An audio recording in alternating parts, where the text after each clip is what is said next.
Hello and welcome to a special Digital Photo Mentor YouTube live stream here on our YouTube channel. If you are new to watching our live stream, we do this every week, and this is now our first Sunday, switching over to fall winter hours. So we do this every week where I edit and give you tips for subscriber submitted images.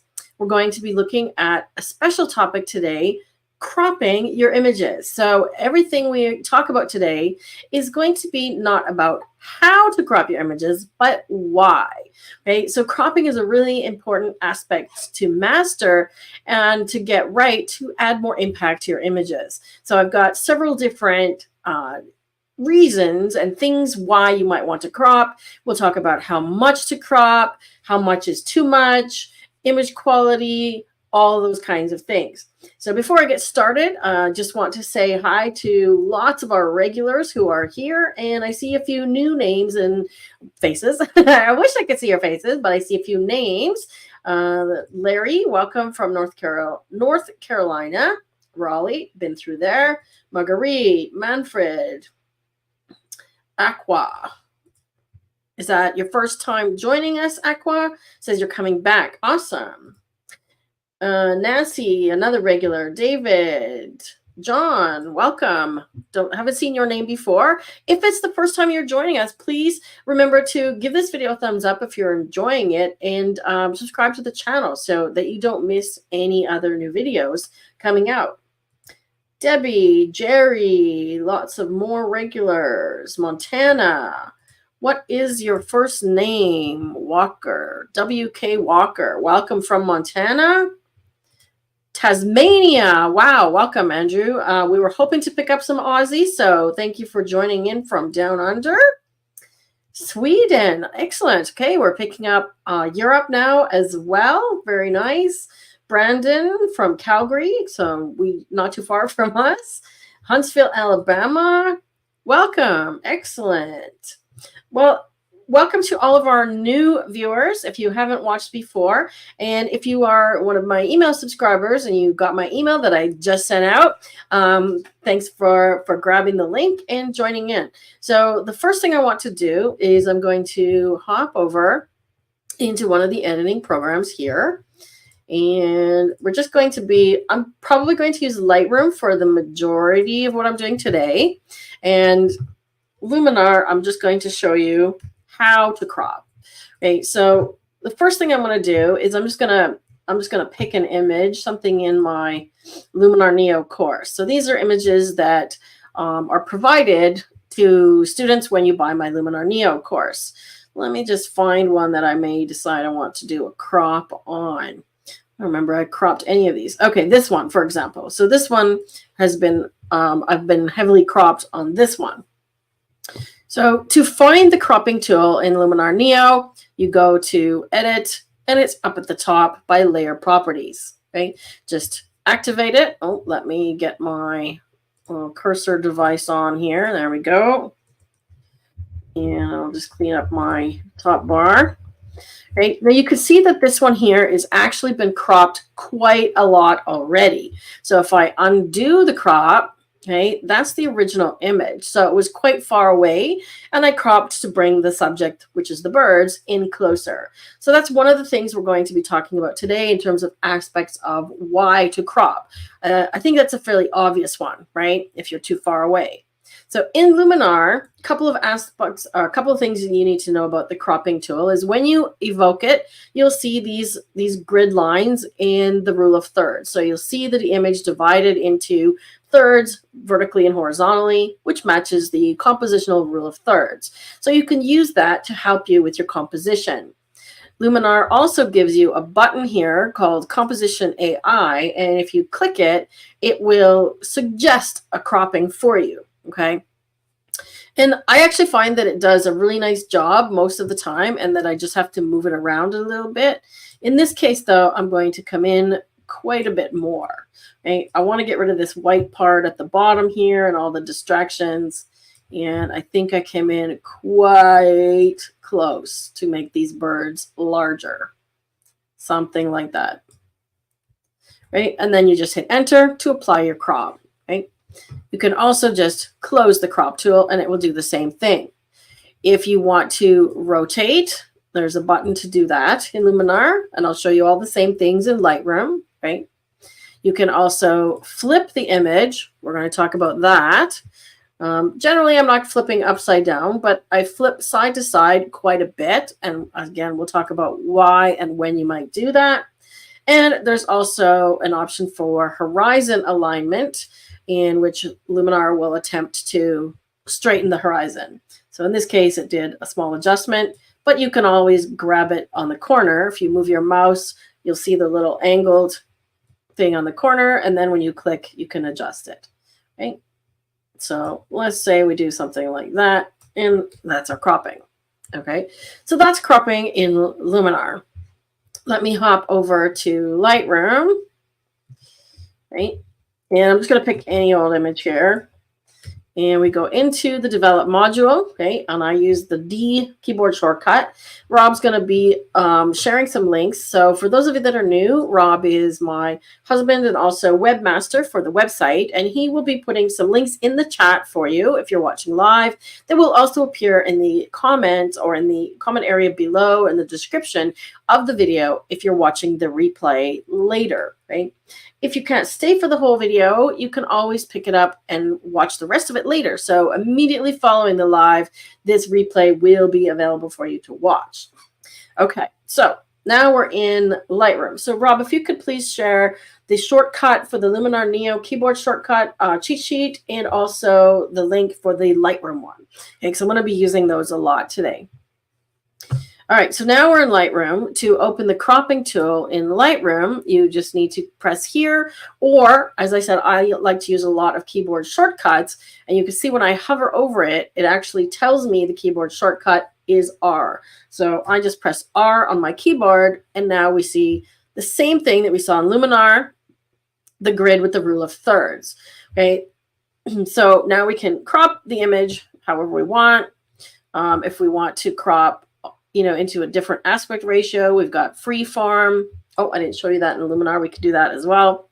Or you can lock it by clicking this lock, and now it will keep that same aspect ratio or shape. We're going to talk about that as well as you drag in. Okay.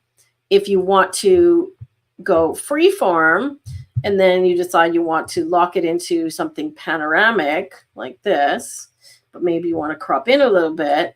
If you hold the shift key down, it will keep that shape or aspect ratio. Okay, so when we're talking about aspect ratio, right, you'll see here it says aspect, and you'll also get some presets here for different shapes and different crops. Okay, so that is the shape. Right, if I choose 1:1, it's going to give me a square cropping. Okay, so like so. Let me just reset that. And let me go back to Luminar, right? There are some presets here as well. And if you want to go off aspect ratio, because everything right now, if I drag it, it stays locked. Okay, so the shape is locked. You need to go under ratio and then just choose free. Where are we? Oh, apparently now it's transposed. No, that's not what I want. Original, free. There we go. So free allows you to do whatever kind of shape you want. Okay, so that's actually kind of interesting for this one. I don't mind that at all. Okay, if we change it, you can see that there's also square and the same sort of options as well. The neat thing about Luminar is it gives you an option for Facebook feed and Facebook cover. So if you want to make this image your Facebook cover image above your profile, it's going to give you the correct aspect ratio or shape to do that. So that's kind of neat. So I could crop that in and say, okay, I'm going to export that as my Facebook cover. Okay, so there's a few presets there in terms of aspect ratio. And the one I missed over here was you can rotate the crop. So you can make a horizontal image into a vertical and so on. Okay. So likewise over in Lightroom, back in the cropping tool, okay, You can change the aspect ratio here. You can enter a custom one, or you can lock it. Okay. The other thing you can do is correct the tilt here. And I mentioned there was a button in Luminar that did that for correct horizon. We'll talk about tilt as well. That's our first thing. And there's an auto button here that does the same. So if you click auto in Lightroom, it's going to try and fix anything that is crooked, okay, or tilted, like so. All right, let me see. Are there any questions? Brandon, when do you crop the image during the editing process? Let me come back over here. Do I crop before any editing? Usually I do, Brandon, because, and I may come back and revisit the crop later, but usually I crop almost right at the beginning, if not at the very beginning. And I know that was one of the questions that came in on the Google survey on the form as well. And I'm going to be referring to some of your other questions that you all sent in. So yes, I crop early on, and you'll see why in a moment, because it helps me determine what I need to edit. And if there's things that I can crop out, then I don't have to edit. I'm working smarter, not harder, right? And when I come to that editing process, I may say, oh, there's a little rock or piece of garbage on the corner of this image. I could use a clone or, you know, some type of thing to erase it, or I could simply crop it out, okay? And which one I decide to do depends on how much I have to crop, how easy it is to clone, and so on. But I've got some examples of that for you. But I hope that answers your question, Brandon. I do pretty early on in the process. Rob, what was the survey that you wanted me to do? You wanted me to take a quick poll in the numbers. So do you have a poll ready to go for them, Rob? Awesome. That's what you usually do. Okay. Okay, so I need you to get that ready for me, Rob, and then I will do the poll. So just a little bit of information, the stats and things that I asked. We got a great number of responses, and let me just put this over on this other screen here because I found it quite interesting, but I want to do a live survey of this one question. So you can see, let me just do here. Some of the answers, the most common thing that people said what they'd like to learn about is how much is too much cropping and how would you know? So we will definitely talk about that. Let's see what else was another common one. Is image quality affected? Those two things are definitely related. Okay. Okay. And is it okay to crop unwanted stuff out, or should you use the erase tool? That was another common one. I'll cover that. Okay. Can you improve the composition? Yes, we're going to talk about that. Okay. So what I want to do now is ask you this question here. Are you going to do a poll, Rob? I just need to know if you're making a poll for this question. If so, should I wait on that one? Right? Because I can do that. All right, let me hop back over to everybody else's questions here. Oh, but my question is, are you doing one, Rob? Are you going to make a poll, or should I just ask them here? I'd love to do a poll. All right, I'm going to continue with the cropping. So our next thing we want to talk about is how to correct. Oh, I was going to show you the grid. Right. So there's one other thing in Lightroom that Lightroom has that Luminar does not, and you can change the overlay. Okay, so we talked about this rule of thirds overlay. You can change it in Lightroom by pressing the O key. Okay, so if I press O, you see that this grid changes into various different overlays. Okay. I'm looking for one. Okay, so this is one that's quite famous. It's the golden rule or the Fibonacci sequence. So you can use that to do your composition as well. In terms of things in nature are often composed this way in this spiral, and it's a particular ratio of how this spiral works. And if you put your subject sort of in this area, it's a strong composition, okay? But you can also, you know, flip that position around of it. Okay, so I personally, there's some different cropping and different aspect ratios as well, if you need to see that.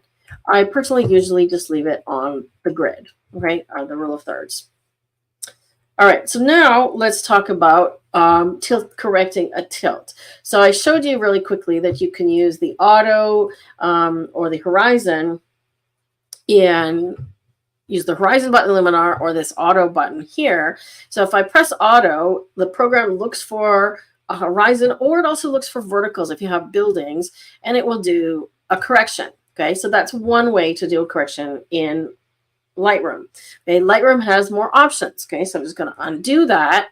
You can also use this little ruler thing here. So when you have a clear horizon like we have here, you can click on this little ruler, and you see that if you hover over it, it says straighten tool. Okay, so you click on it, and then it gives you this little ruler with this kind of crosshairs. Okay, so what you want to do, let me just have some of my coffee here.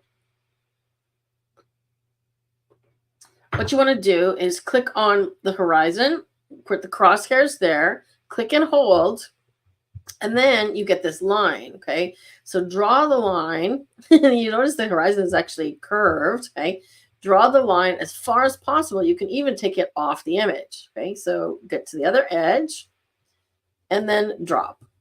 Right, so now it's telling us that it went to minus 0.9. Right, and that's what it determined was straight based on the line that I drew. Okay, just curious. I want to see if auto does the same. I'm going to undo that. What does auto give us? Minus 0.86. So pretty close, right? Pretty close. All right, so let's take a look at some other tilted images in here, right? So opening up the crop tool, we can press auto. Oops, well, that didn't go quite so well, right? So auto on this one, not sure what the program is looking for, but it certainly didn't do a very good job on the auto correct here. So let me reset that, and we'll try the ruler.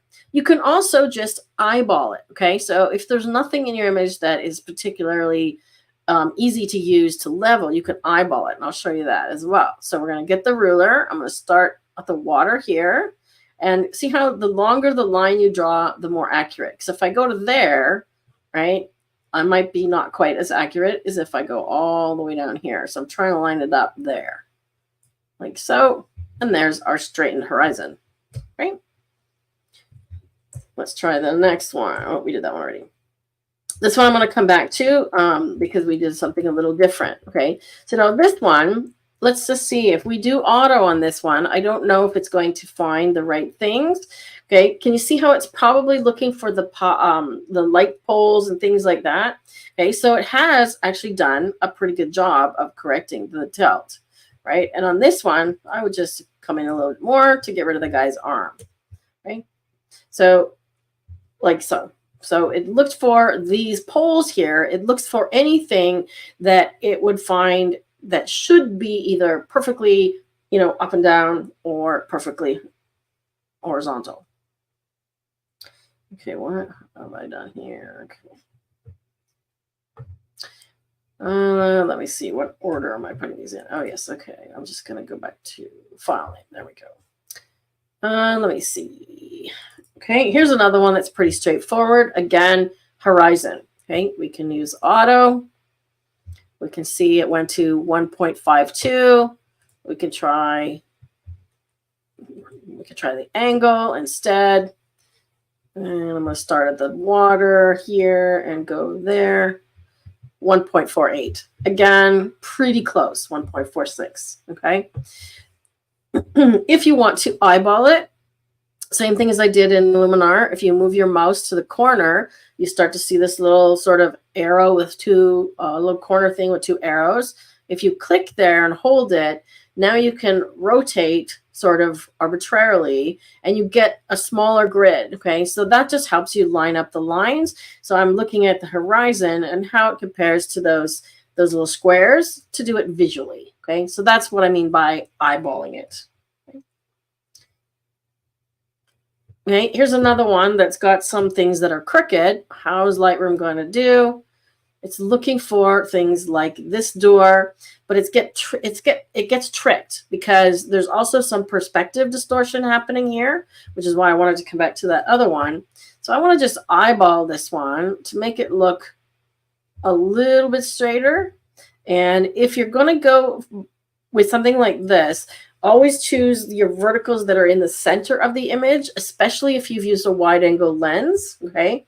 Because if you have a wide angle lens, your verticals are converging up at the top. Okay, so I'm using this middle door here sort of to eyeball it, like so. Okay, a little bit straighter. Let's see. Okay, here's another one that I've already edited. Let me just reset it. Right, we're going to talk about aspect ratio on this one as well. And again, if the program gets it wrong, you can just eyeball it. Okay. Here's one with more vertical lines. Okay, so let's see how it does on this one. Okay, so I'm going to straighten it or go back to the original. So this is before straightening. Let's see how it does. Okay, so it's not bad, but see how it's straightened the line on this side on the left, but the building on the right is now like leaning way over here. Okay, so it hasn't done as good a job. And I want to use this vertical line in the center here. So I'm just going to eyeball it based on that sign, okay, because I've got converging, and you can see that it's actually almost straight. Okay. What I might do in this case, as opposed to doing a crop, is to use the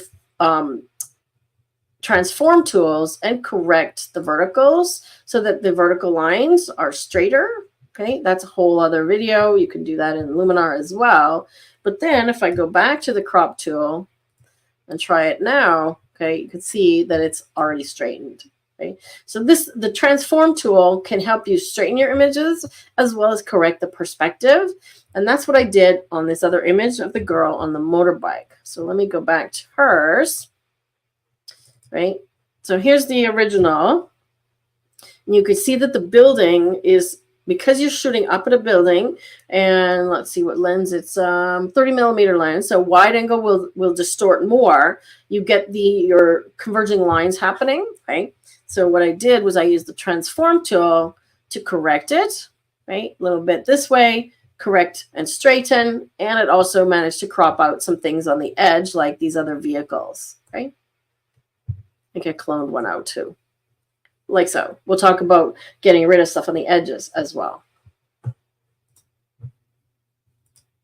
A Dutch tilt. What's a Dutch tilt, Dale? I want to know more about that. That's a good one. Does anybody have any questions so far? Okay, so Rob has a poll ready for us. So can you put it up on the screen, Rob, or how do they get to the poll? There should be a poll that will pop up for you on average. What I want to know is how much of your image do you cut off, right?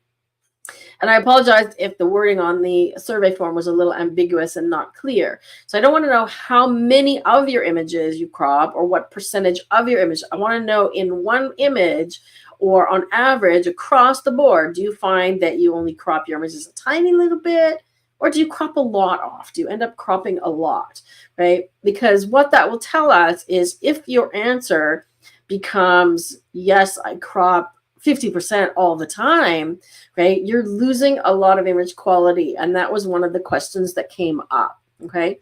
Let me just find the questions here. Oh, I lost my window. Here we go. Oh, there it is. Okay, so your questions about that. Okay. One question was, because I lose so many pixels in cropping, any hints you can offer about maintaining acceptable quality after a significant crop would be welcome. So I'm just going to post that into the chat. That was an email question that came in with the farm.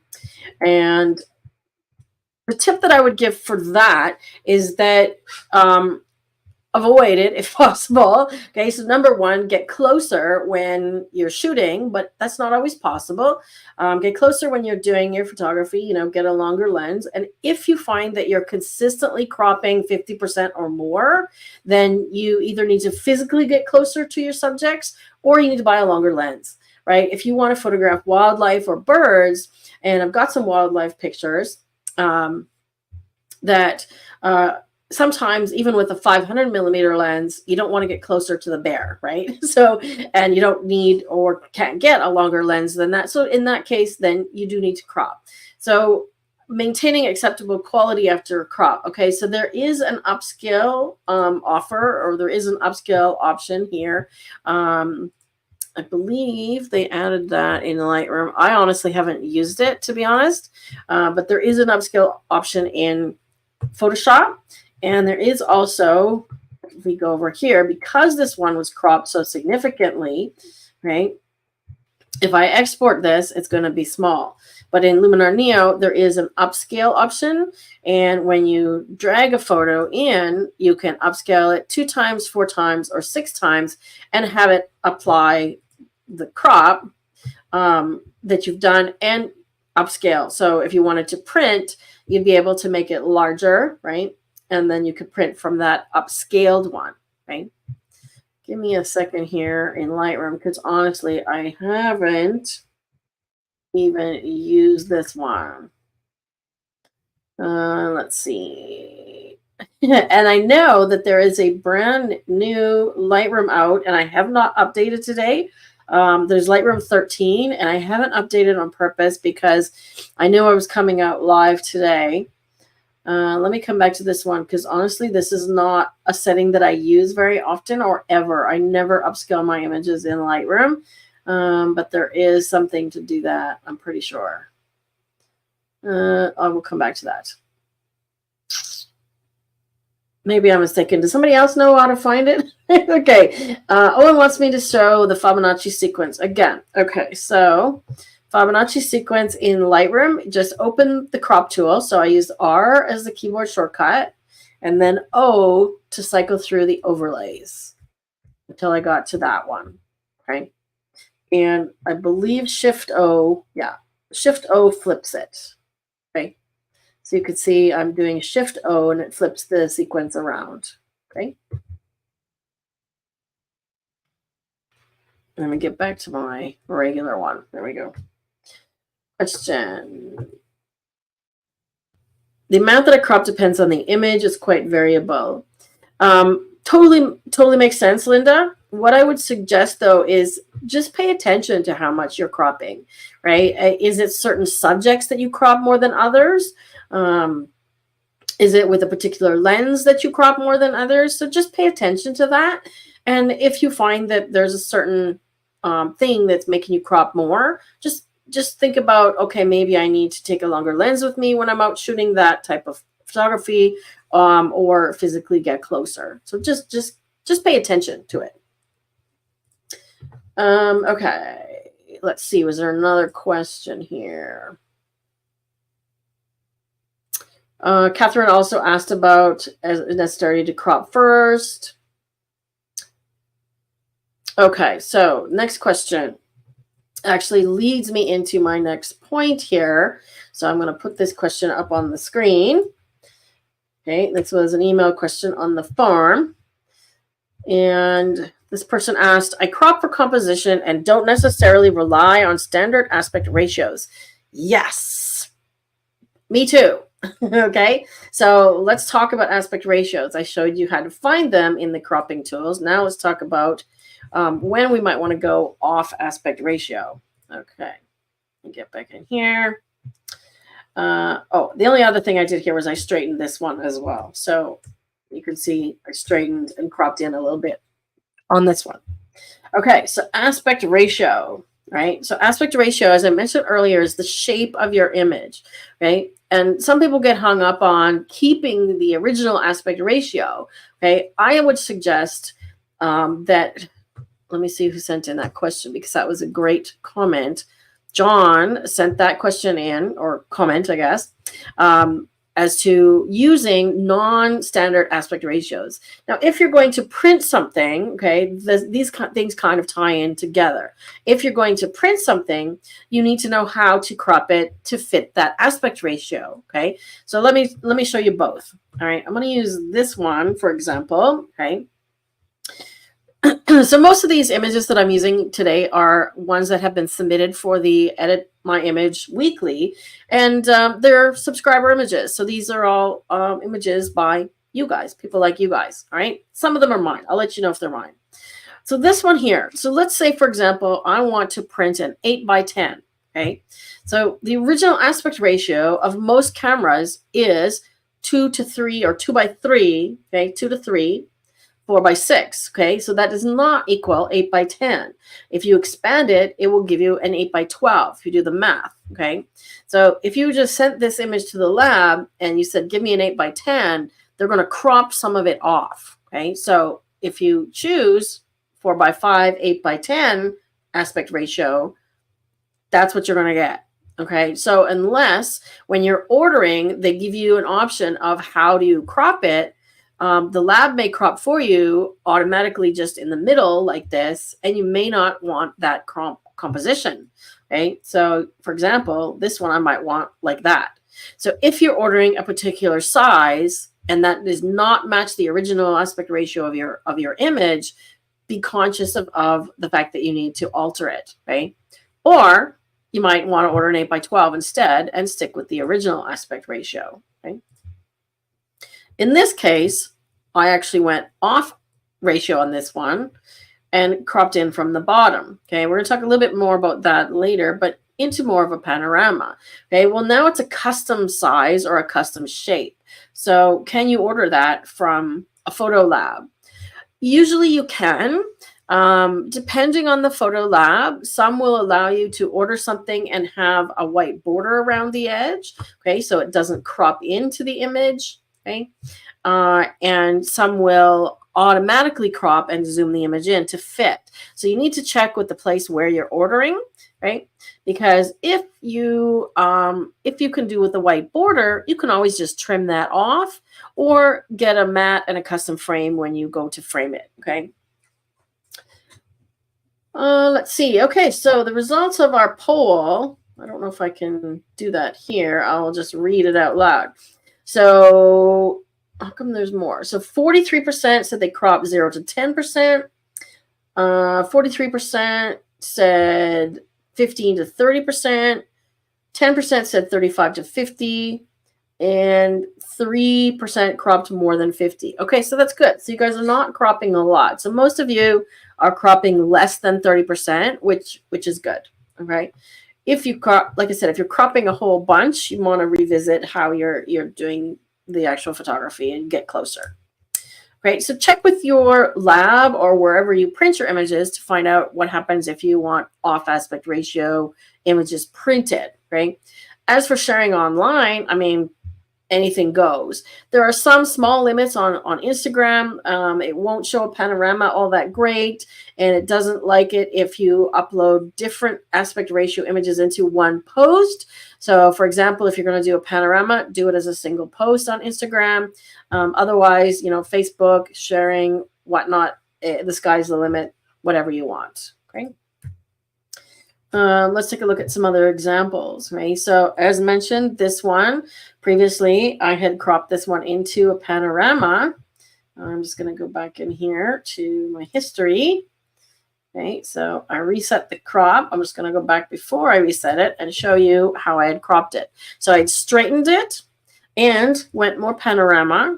And then I cropped in a little bit to get rid of some stuff on the edges, and we'll talk about that as well. Okay, so there was a lot of empty space sort of over on the left of the image that I got rid of, and I just felt that with the subway station that it was better as a panorama. Some images just really lend themselves well to panorama.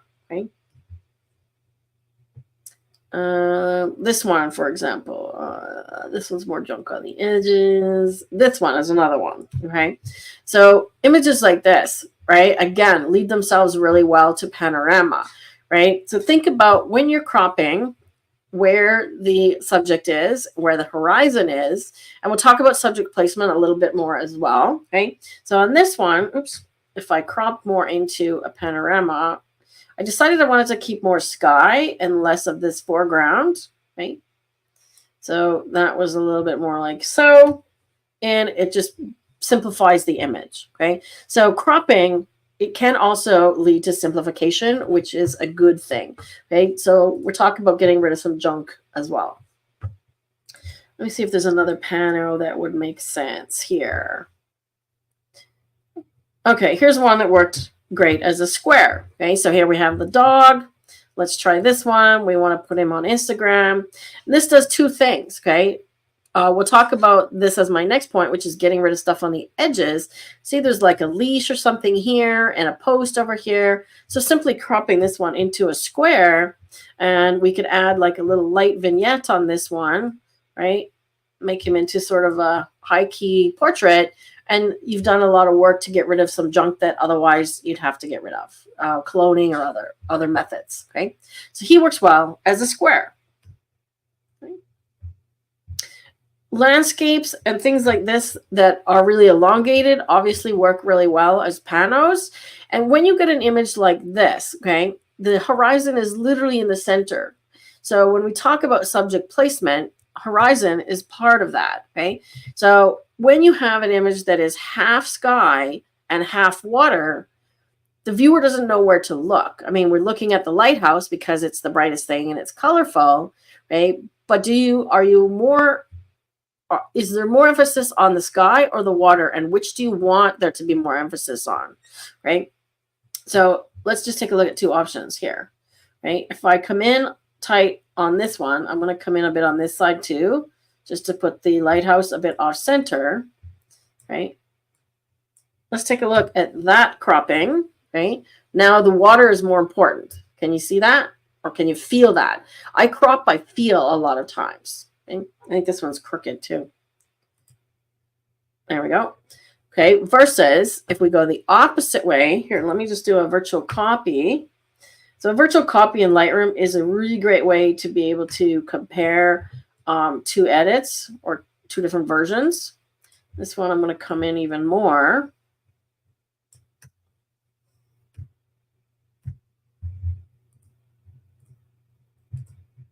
And let's compare these two now, right? So which cropping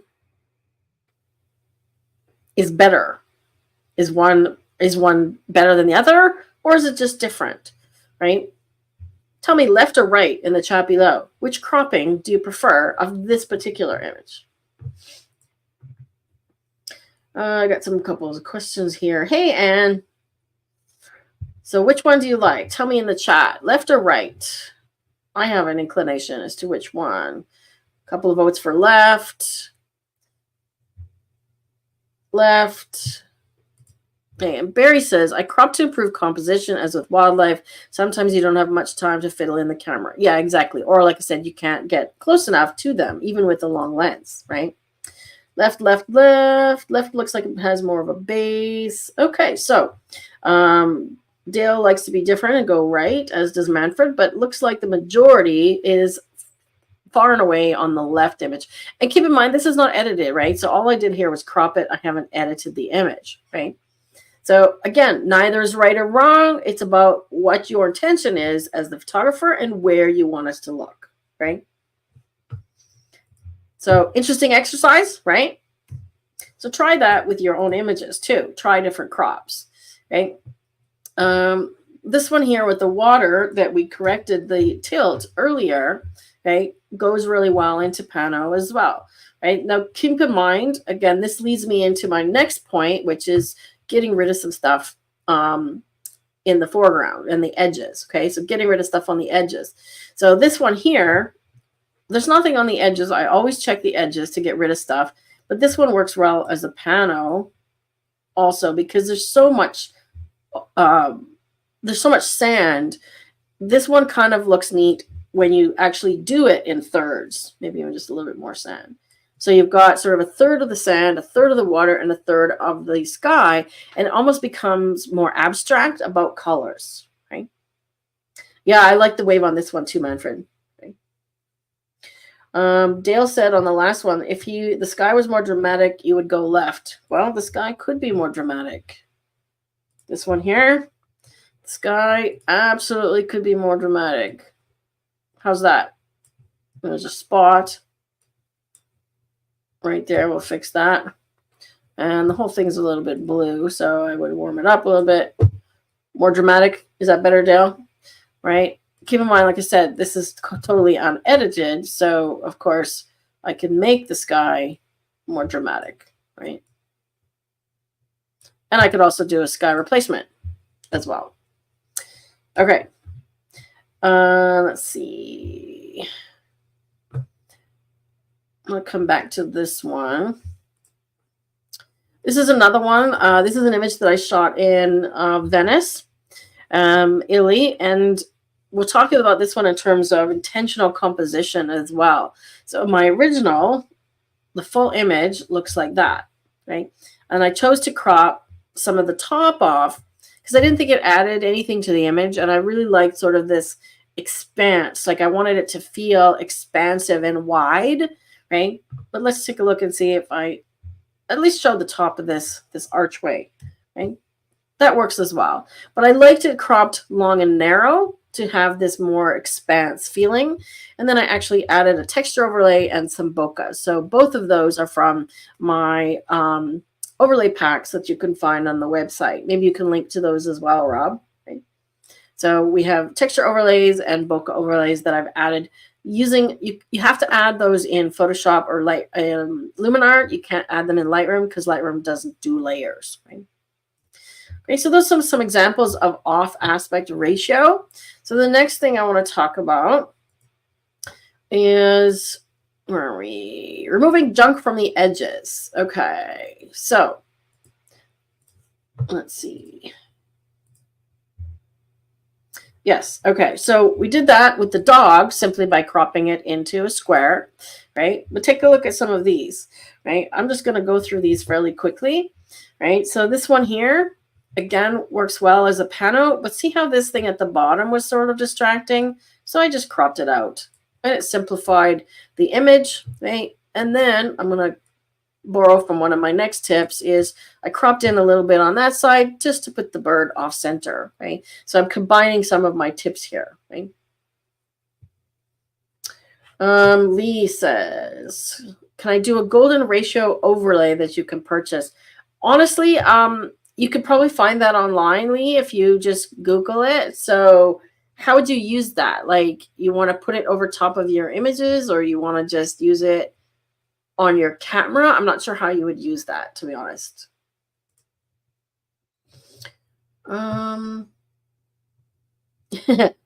Nice Venice pic with the star. Well, I'll tell you about that one, Dale. That one was, you have to get there at like 5 a.m.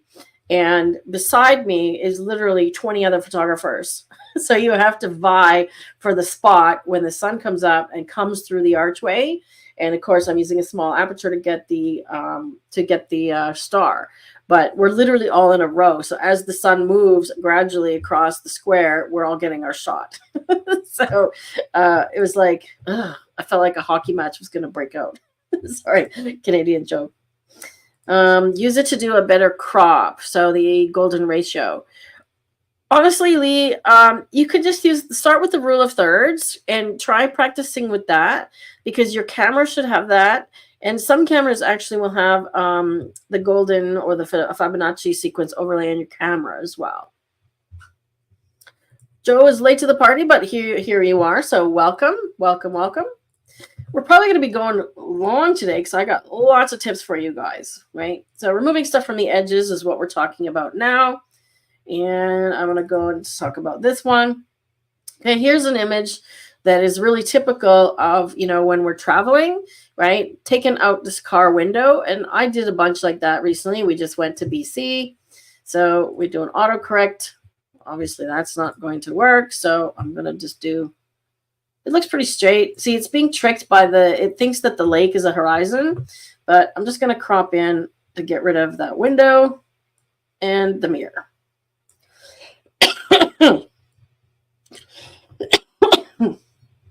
Like so.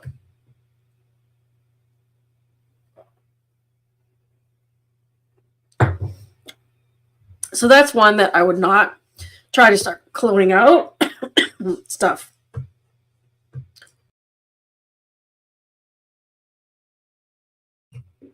Sorry about that. A tickle in my throat. Let's look at the next one. Okay, same thing.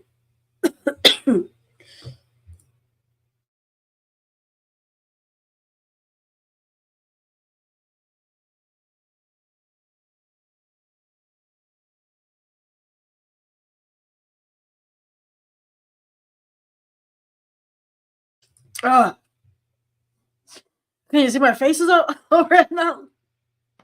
Okay. So this one here, cropping to get rid of some stuff. We've got all these little buoys and things, floats in the water.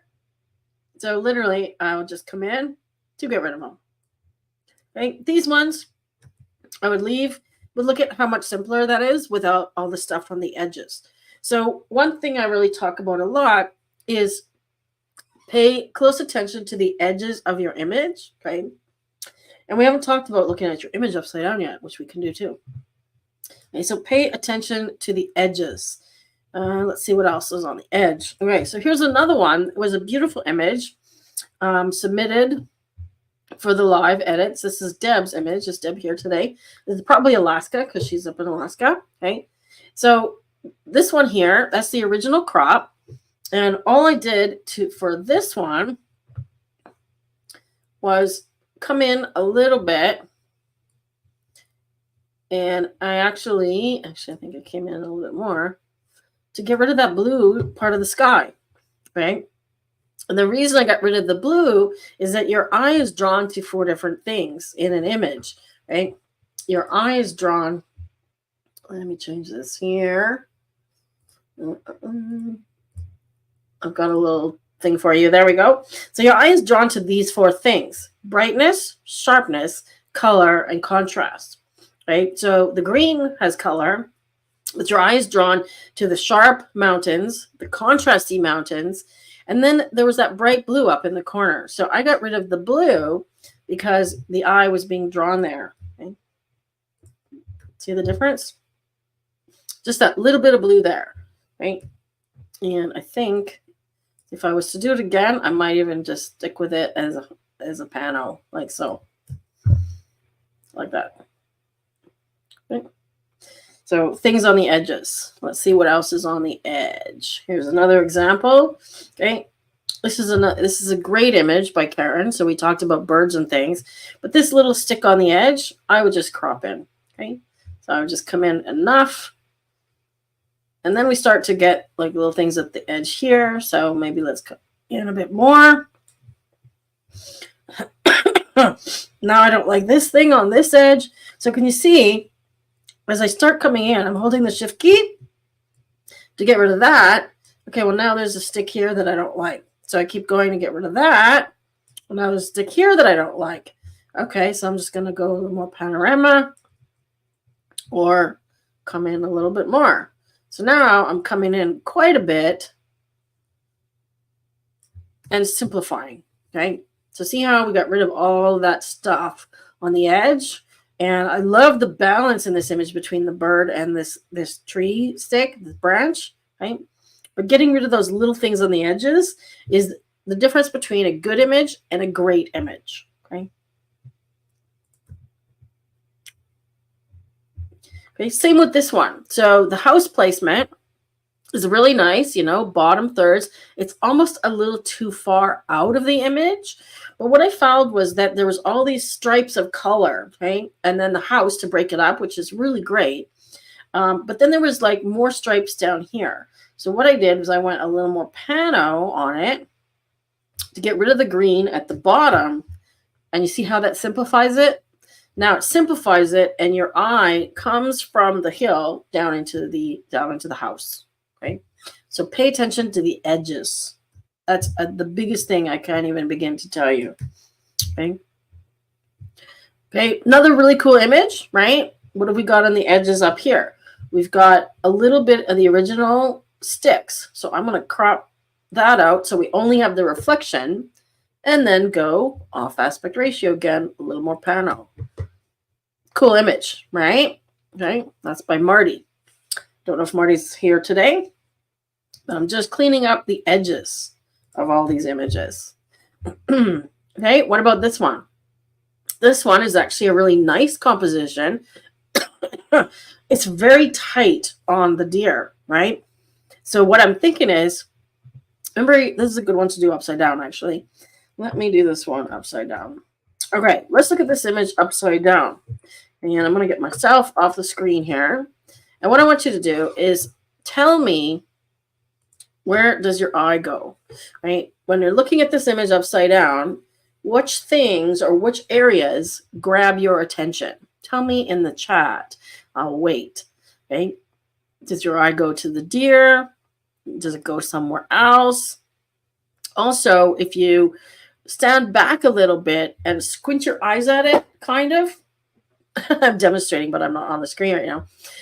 Just squint your eyes at it. Your eyes will automatically go or focus, try to focus on the parts that is grabbing your attention.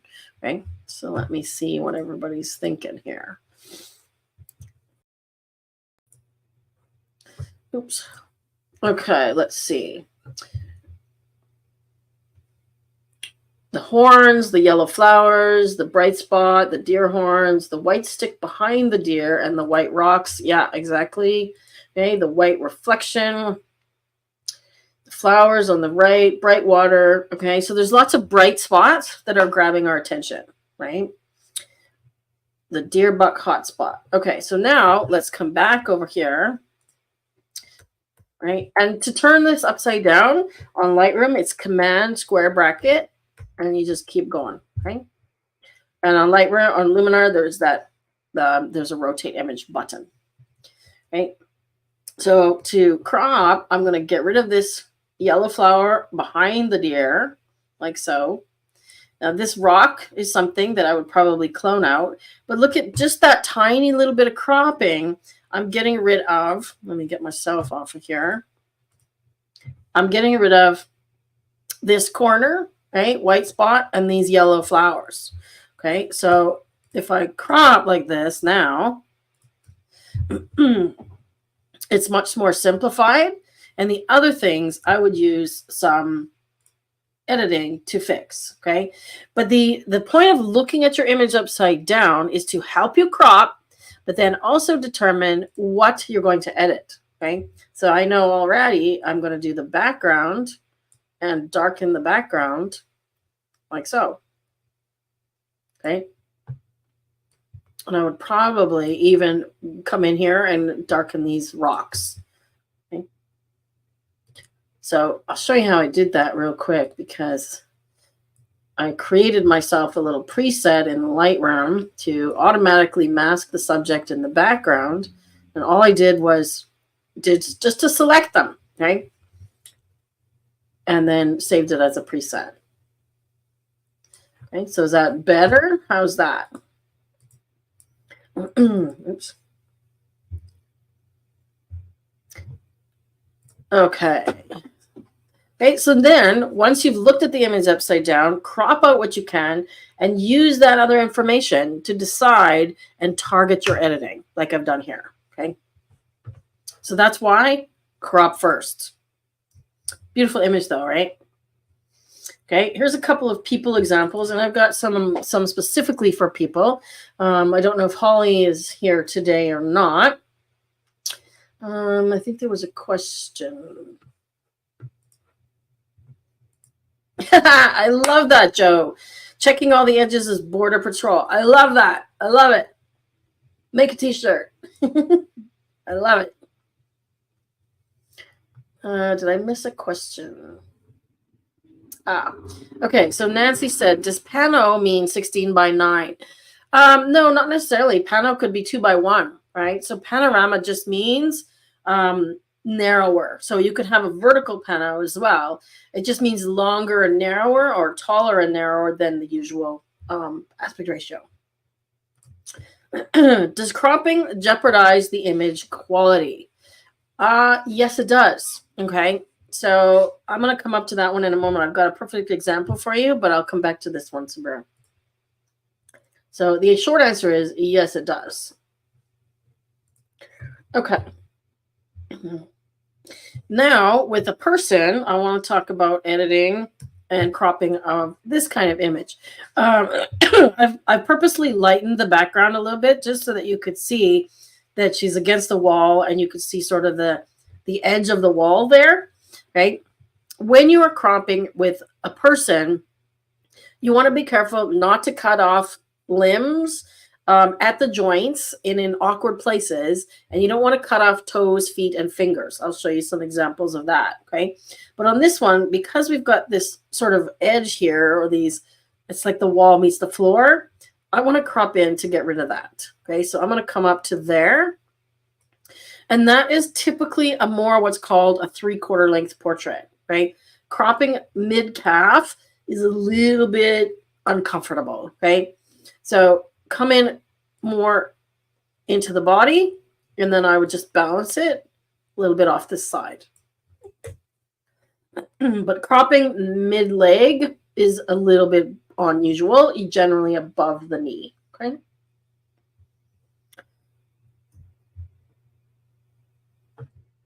Why are these? My thing keeps sorting weird. Okay, so these two, show you these before we move on. Okay, what do you notice? We're talking about the edge of the image. What do you notice here? What would you do? What do I need to do here in terms of cropping? There's two things that I notice, right? Anybody? Charles in the last photo of the moose, yellow flowers up top. That's a deer, not a moose. Showed yellow flowers in the top, and it showed you removed them. I'll come back to that one.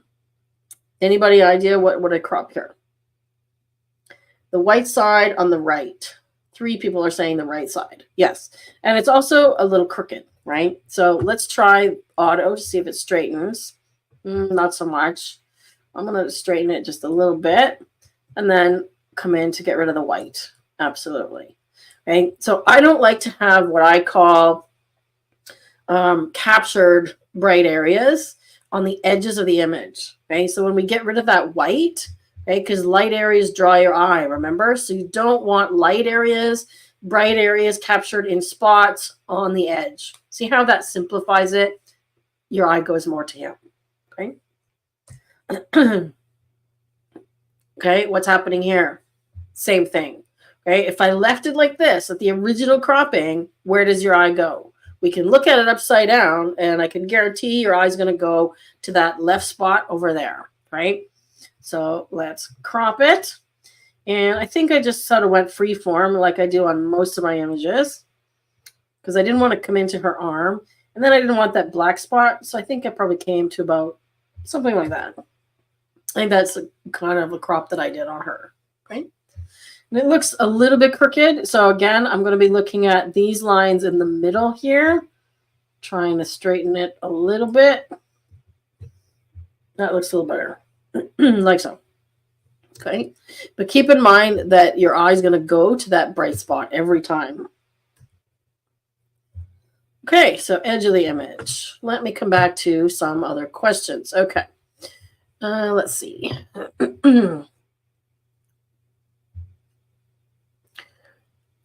Let's see. Somebody asked, John asked, I have the Nikon Z6 II, and when I change ratio in camera, apparently I lose pixels. Is there any way of negating this pixel loss?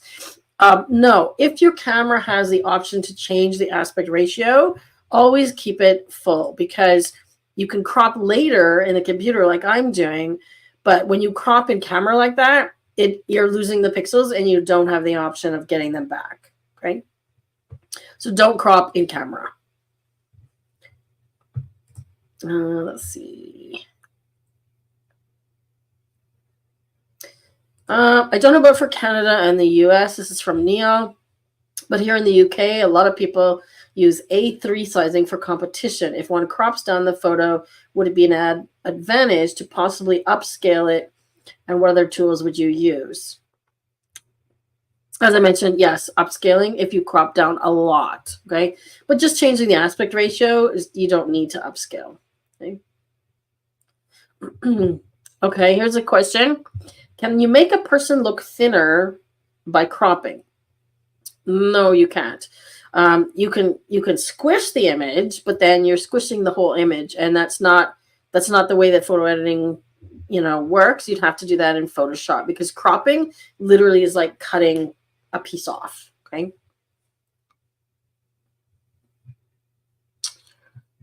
I'm just looking through everybody's questions.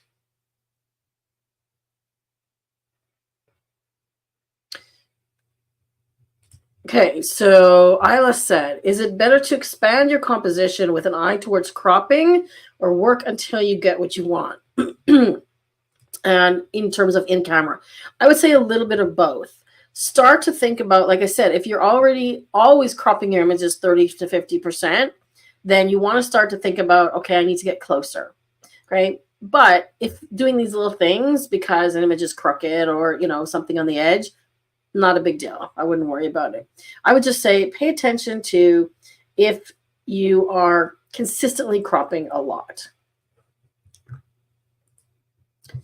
Let's see.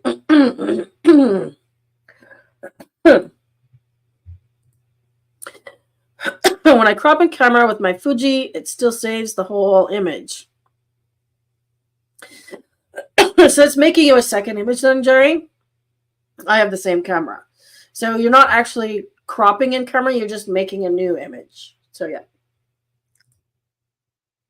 Upscale in Luminar particularly means that it will make the pixel size of the image larger. So for example, if I export this image, it's going to only be a fraction of the original because I cropped it so much, right? And if we take a look at this, here, because that was another one of the questions. Okay, so if we take a look at this image, we will lose image quality if you crop. Okay, so the original image, here, I'm going to go back here. The original image, if I hover over it, actually you can see it here, is 5760 by 3840. Okay, but this actually is a question that came up by email the other day. If I try and export this original here, all right, without resizing, I'm just going to make a JPEG, like so. Okay, and I'm going to export it without resizing, and it says it's going to give me an image that is, that's interesting. We'll find out in a minute. It says it's going to give me an image that's 5699. I don't think that's the case. So I want to see where it exports this to and how big the image is. I did export it 5699. Okay, let me crop this a little bit more. Okay, so okay, there we go. Let me do a new aspect ratio, right? Because I forgot I did the Facebook cover. So let's come in significantly. So now you can see, right? Look at how much I'm cropping, right? Significantly. And in Luminar, you can see the original size here, right? 5670 wide. When I go to export, if I choose full size, now it's only 3200 wide. Okay, so if I export this, even at full size, I'm only going to get 3200 pixels wide. So if I need to print that larger than about 8 by 10, you need to upscale it. Okay. Dale says if you upscale, it's best to do in 2 times increments. So I would agree. Oop. That's asking me, do I want to replace it? Yes. So I would agree with that. Do 2 times, and if you need to do it again. Sometimes with flowers, take more than you need space-wise. You have freedom to position the flower. I would say marginally, right? But if you're cropping a whole bunch off, then you're just wasting pixels, right? So people spend a lot of money getting these high megapixel cameras, and then they crop 50%. It's like, well, you might as well have a lesser expensive camera, right? Because you're cropping it all off, right? So if we see this image now, okay, if I just bring this over here, let me go over here. You can see that this image is now 3200 by 18. Okay, so that's as big as it is. So if I need it bigger, I would throw that into upscale. Okay, put that into upscale. Let's just do it at 2 times. Actually, let's do 4. We can do the settings here, right? And I'll use the universal. So I'm going to upscale. So it will make you a new TIFF. This is Luminar specific, right? It will make you a new TIFF. If you're going to upscale, honestly, I would use, if you have Lightroom, I'd use Photoshop and just upscale 10% at a time. That's what I used to do. I need to look into that, Owen, because I literally don't do that. His question is it possible to do upscale in Lightroom? And honestly, I need to find out because I don't use that function myself. Okay, so the only challenge here is that it exports to upscale without any editing. Okay, but if I look at this file now, it shows me, I show this in Finder. I'll just grab this one. Okay, this image here is 12,836. Okay, so you can see that it's much bigger. Okay, and that was the 4 times upscale.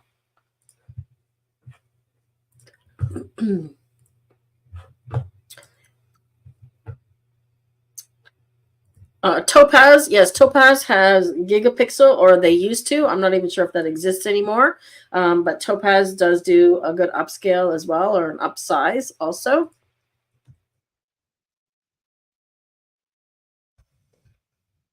Okay, let me get to my next.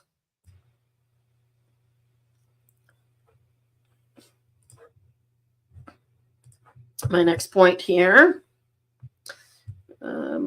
And some of the things like upscaling, like Photoshop, for example, now with the AI enhancer, okay, you can do lots of things where you can fill in details. And I actually have something shown of that.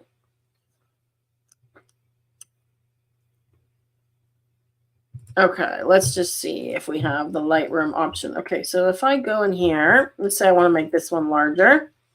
Okay, I think it's the enhance. I haven't used that one. Yeah, here it is.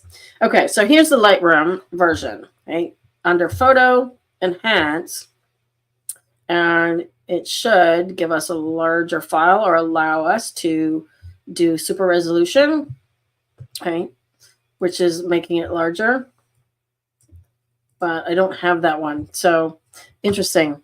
I think that's a brand new thing that I need to install for the new Lightroom. You know, I don't have super resolution. Interesting.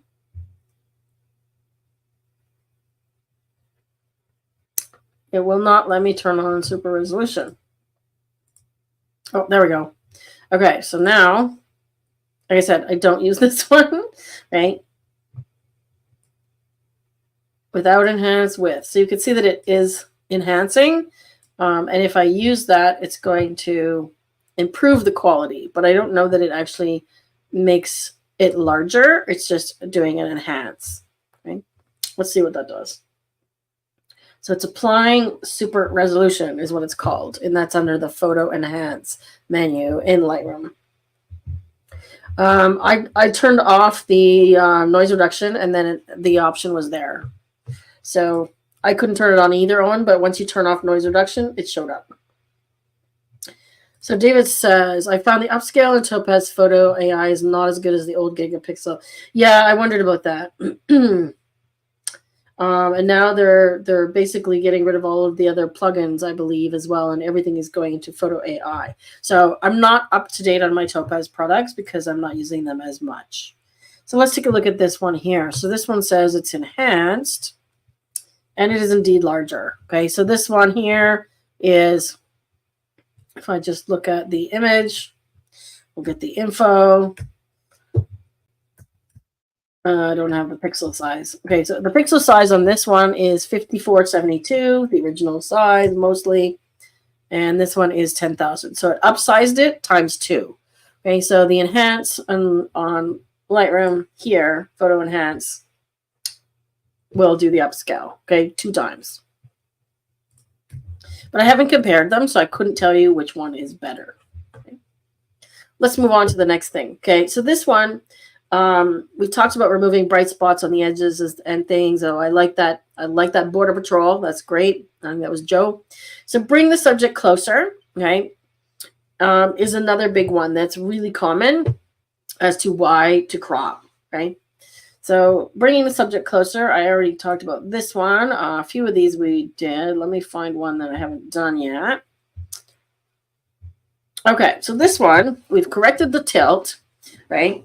But let's see about bring the subject closer. So when you have lots of space on the side or the bottom, in this case, there's not a lot in the bottom or foreground, this wall here takes what's called visual mass. So even though we're fairly close to the kids, there's a lot of this wall. And if I just get rid of some of it, right, the kids just become far more prominent, right? Can you see that? So in this case, you know, I might even do something like that just to make the kids far more prominent in the picture, right? So if we compare that to the original cropping, right? So original cropping left, corrected the tilt, and cropped on the right. Brings them closer. Already did that with the some of these that we made into panorama. Okay, this is a great example. There's a couple of examples here about foreground. So I want to show this one in particular.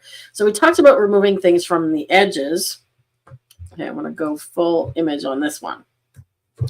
Right? There's a lot of beach here, okay? And it was taken with a wide lens, so you see a lot of everything, and it just feels really far away.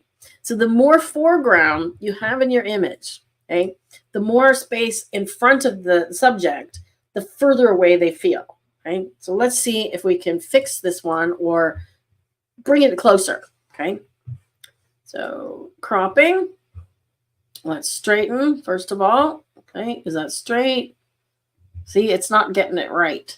It's trying to straighten based on, you know, the hill here, right? So I would do a straight based on drawing here at the base of the mountains, like so, right? Like that.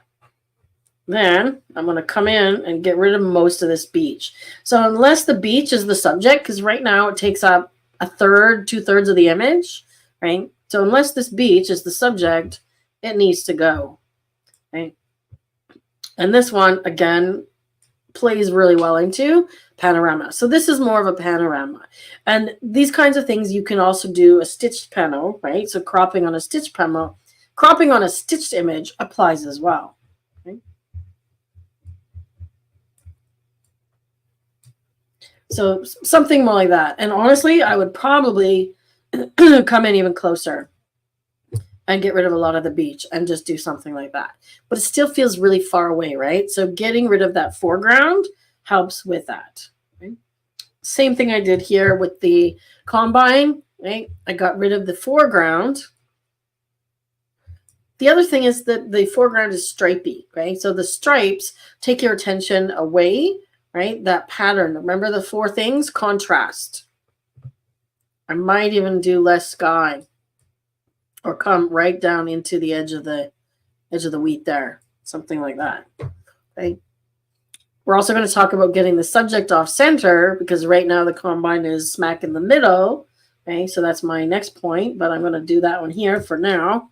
So it's a little bit more off center and it simplifies by getting rid of that stuff again on the edge. So edges, foreground.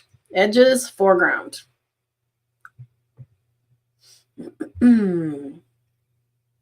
And here's another one with a lot of foreground. Okay. Almost 1/3 of the picture is grass in front of the bike. Do we need all the grass? No. Okay. See the difference? Now, as a viewer, you are right there. Okay. Think about that. The more foreground, it feels like you have to walk across that grass to get there. Okay.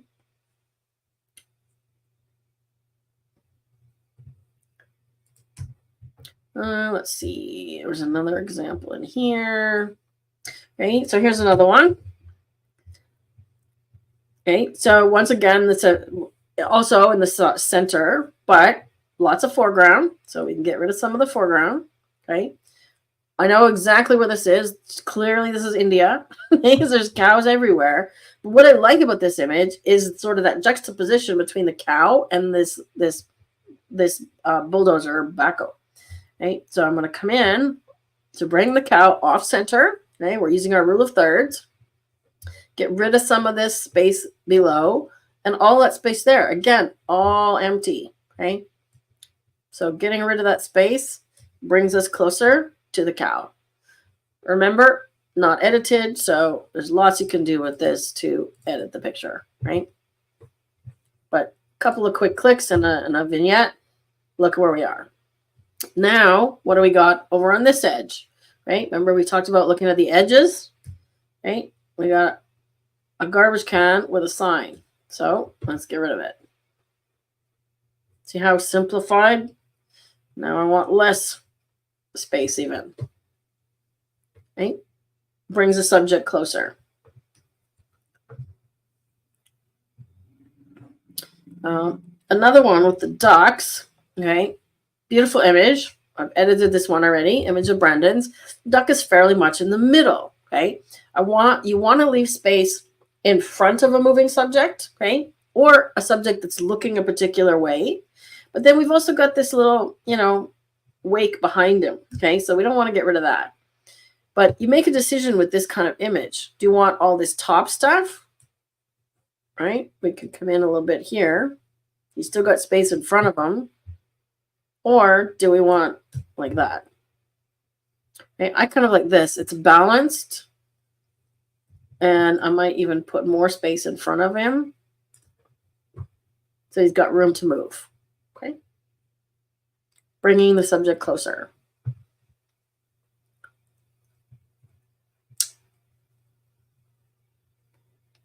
Let's see. There's another one with foreground. Don't want to think about winter yet, but same example. Okay. A third of the image is foreground. Okay. Get rid of the foreground and you feel closer. I don't want to crop it on this side because there's these nice little mountain peak here. Maybe come into that second one. Okay. Then you feel much more part of the action. Okay. So be really conscious of edge and foreground. I'm not going to do too many more examples here because I want to move on, but I want to show this image and we're going to talk about flipping and so on. Okay. Here's another great example. Right. I've already cropped this one a little bit, but let me uncrop it. So there's the original. Really cool tree, right? Really dramatic sky. Okay. But there's so much foreground, once again, that the subject, which is all of this stuff up here in the contrast, is kind of lost. So I want to come in to sort of the top of these light weeds over here, make it more panorama. Right? This tree over here balances, so they have a nice balance. I'd love to have more space on the right, which you could do in Photoshop. I could just go and draw it in. Okay. Oh, that does look familiar, Dale. That's because it's your image. That is Dale's image. Okay. But now look at how I did a little bit of editing on this one to punch up the grass and the sky. And now look how dramatic that is, right? So get rid of the foreground. Same thing with these elephants and the animals. Again, when you're dealing with animals, you don't want to get physically closer, right? But we could crop in. So even though there's not lightness over here, there's a lot of foreground and a lot of space on the right. And in this case, I kind of like the foreground because it's out of focus and it feels like the bear is going to kind of charge at us. But I like his face, so I've just come in a little bit to get rid of some of that space. Okay? So bringing the subject closer. Let's talk about getting interesting composition. So these ones here, all taken by Karen, are really well composed already, right? So we take a look at the bird. He's in the thirds, right? He's in the rule of thirds. And I believe, if I reset that, let me just reset this. Yeah, so I did a little bit of editing to brighten it up, okay? and made it sort of high key.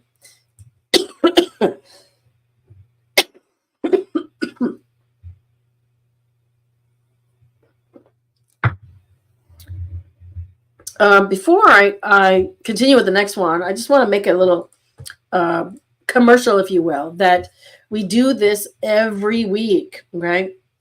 We do this every week. So if you're joining us for the first time, come back next week. We are going to have a new topic.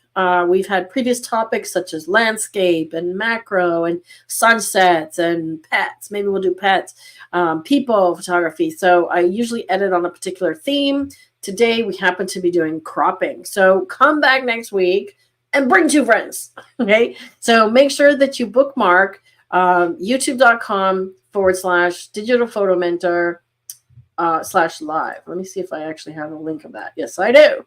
Right. So that's the link to submit your images. Okay, right there. So Rob, if you could please share a link to that form if they want to submit images for future lives, and the link to the live themselves. Okay, you can also find all of our previous lives in the tab on our YouTube channel under live. Okay, so you can go back and find hours and hours and hours of free photo editing tips and videos there for you. Right? Scotland, John from Scotland, welcome. I don't know that we've had somebody from Scotland. We got Sweden and Scotland today. This is awesome. Okay, so to come back to this one, right? She's already got it fairly well composed, right? And to look at what it was photographed with, this was done with a 500 millimeter lens at 500. Okay, 500. So she couldn't have zoomed in anymore. That's it.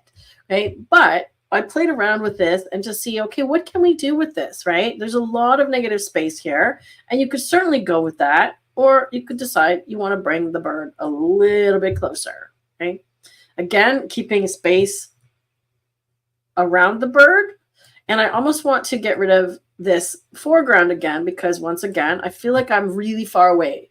Okay, so something like this is where you can start to use composition and cropping creatively.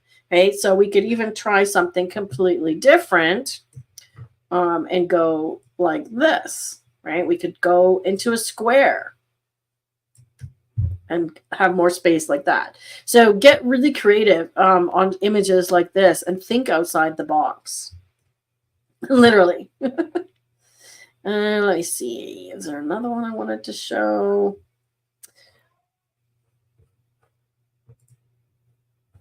What am I missing? Tell me in the chat, Rob, because all I hear is somebody shouting at me in the basement. Okay, so let's move on to the next thing.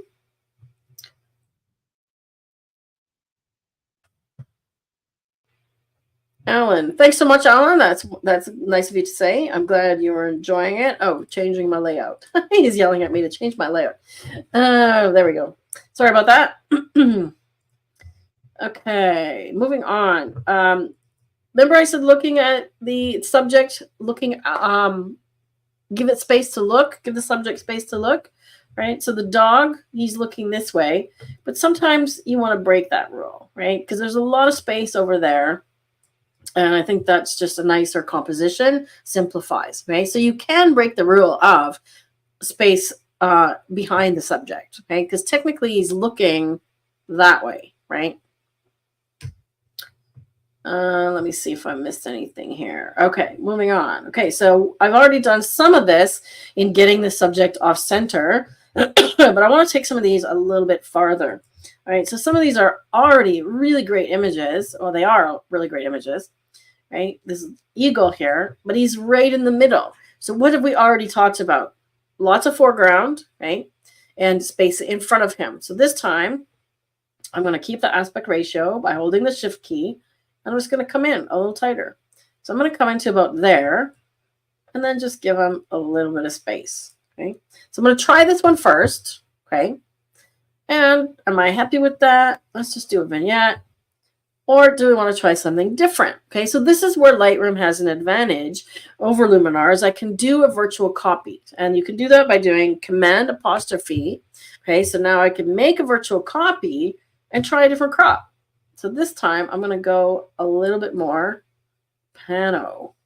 I kind of want to come almost to this dark rocks where he's walking. It's funny to see an eagle walking, right? Like that. Now we can compare, okay?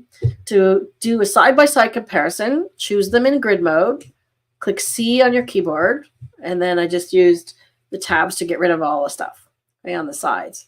So which one do you prefer? I kind of like the pano one, right? He looks bigger and he looks like he's got more space to walk into, right? He's got space to go this way, and the water's not taking over so much. I also find that when you have stripes and layers in the foreground like that, it's like a stripe, right? I feel like it's another barrier until it gets to him. Dale says, you can simply duplicate the original in another layer in Neo. You can, but you can't crop it differently. So if I want to try different croppings in Neo, you have to actually duplicate the whole image. So, and you can't do one in color and one black and white. So there are some advantages, and virtual copies is something that I've been asking Luminar and the Skylum team to add forever. Yeah, we could do spooky next week. We've got more landscapes. We'll talk about subjects. Okay, so I like the left one, but again, it's subjective, right? Getting the subject off center. Okay, so here's another one where we could start to get creative, right? So what have we got? I'm just going to get myself off the screen for a moment. So we've got some stuff in the corner here that I want to get rid of, right? So we're going to crop in to get rid of that. Now he's off center. Oops, I'm going to keep, it doesn't matter what aspect ratio. I'm going to keep the original aspect ratio so I can lock it. Come in. Now, because he's flying in the sky, there's no horizon. There's no nothing to indicate what might or might not be straight. We can play with the tilt, okay? So I do this a lot with people also. So we can tilt it so that he's flying down, okay? I'll give him a little more space, right? So big difference, or I could tilt it the other way. So he's going up. Kind of like going up, right? So tilting it now indicates a different direction for him, okay? Take care, Manfred. We'll see you next time. And I did something similar with another bird. I want to find where I did with that one.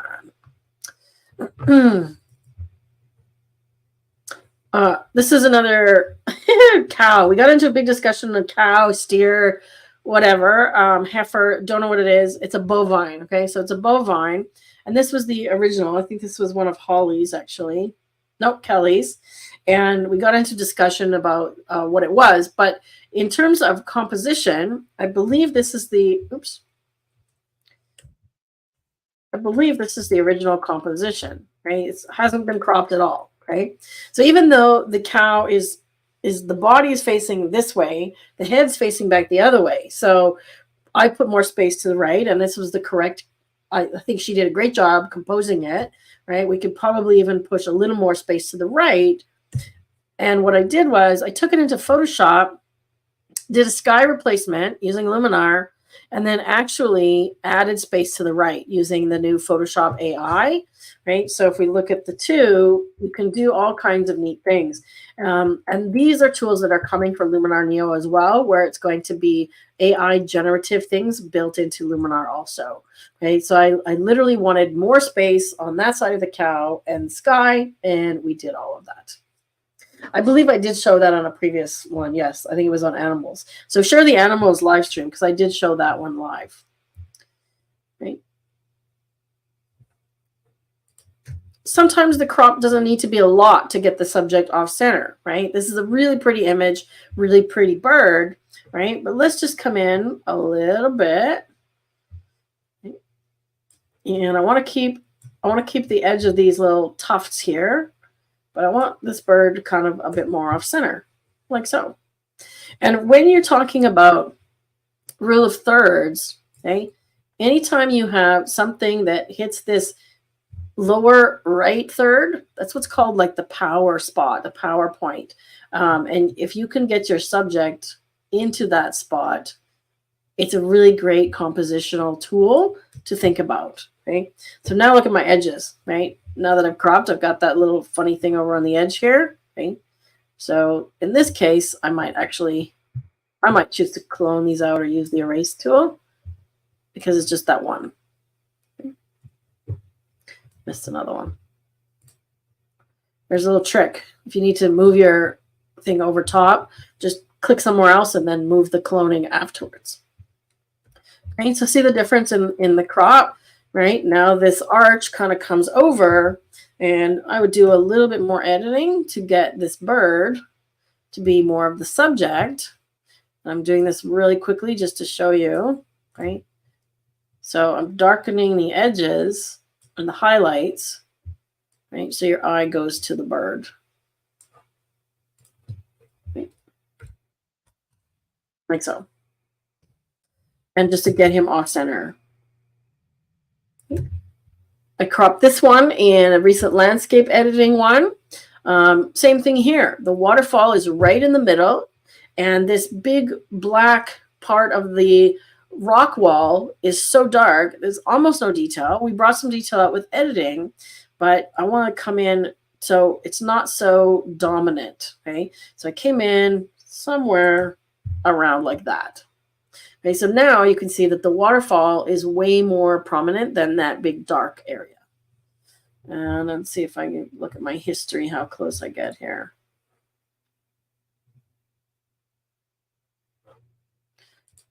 Oh, see, I was really close. That's how I cropped it the first time. I think I like my first crop. Okay. Watch out for things like cutting the tops of trees off. Okay, so I don't want to do that because now this tree, again, watch the edges, is going off the edge and it feels cut off, okay, versus having the whole tree. Same thing with people's fingers, and I'll talk about that in a moment. Okay, so getting your subject off center. Let's talk about more impact. Okay, so here's another one. I've already done the spoonbill.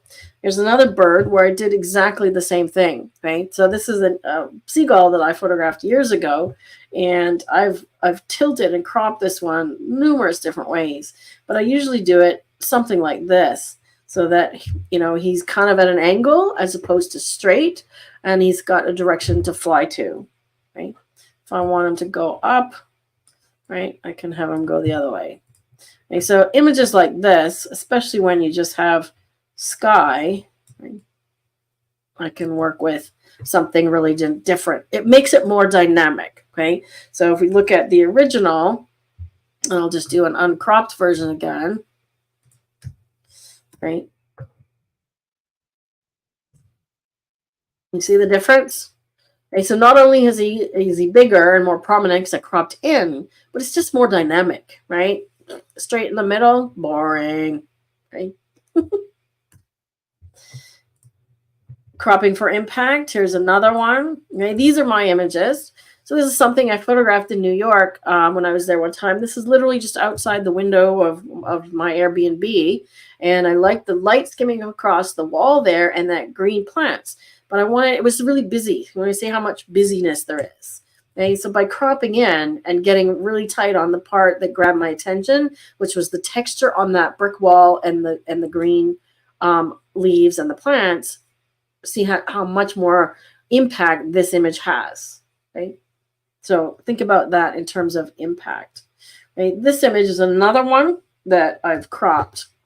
Okay, so this is the whole image, but this is not how I have shown and displayed this image, because what really struck me, and I walked back and forth, also New York, to get this image. I walked back and forth on the crosswalk getting these shadows. So it really struck me of the shadows, and this is how I display this image. Like that. Okay, so for me, it's about the shadows and not the top part of the image. Okay, so it has a lot more impact by not seeing the people's faces in this case. All right, let me see what else I've got here. We talked a little bit about flipping an image. Okay, here's an example where you could flip an image, and we talked a lot about this one actually in the editing that I did on this one in the live, right? you can flip an image side to side, and I think I showed you that. And for me, it's about which one feels better. Okay, so for me, this feels like the path is going out of the picture. So I see the tree first. I come in at the top of the hill, because your eyes read from left to right when you read English, right? If you're in a different culture, you might read a different direction.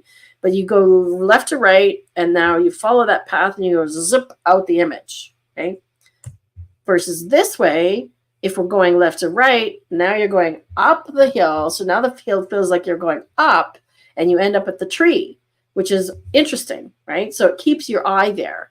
Okay, so the tree being on that side of the image versus this side, and the path direction led me to flip it. Okay, you have to be careful about flipping anytime you have, writing or things like that.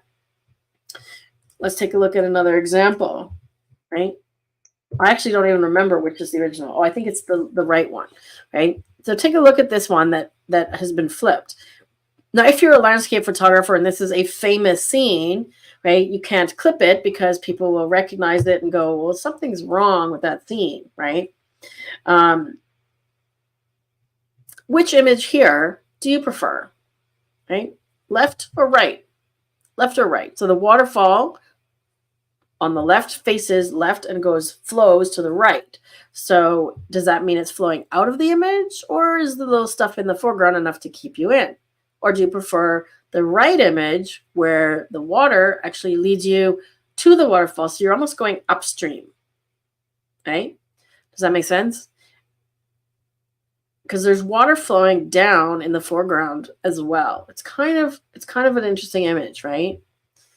Lee says the right one. Hey, anybody else? I lead towards that one as well, Lee, and I might crop it in a little tighter. Anybody else have an opinion on that one? David says right. Rob, which one do you like?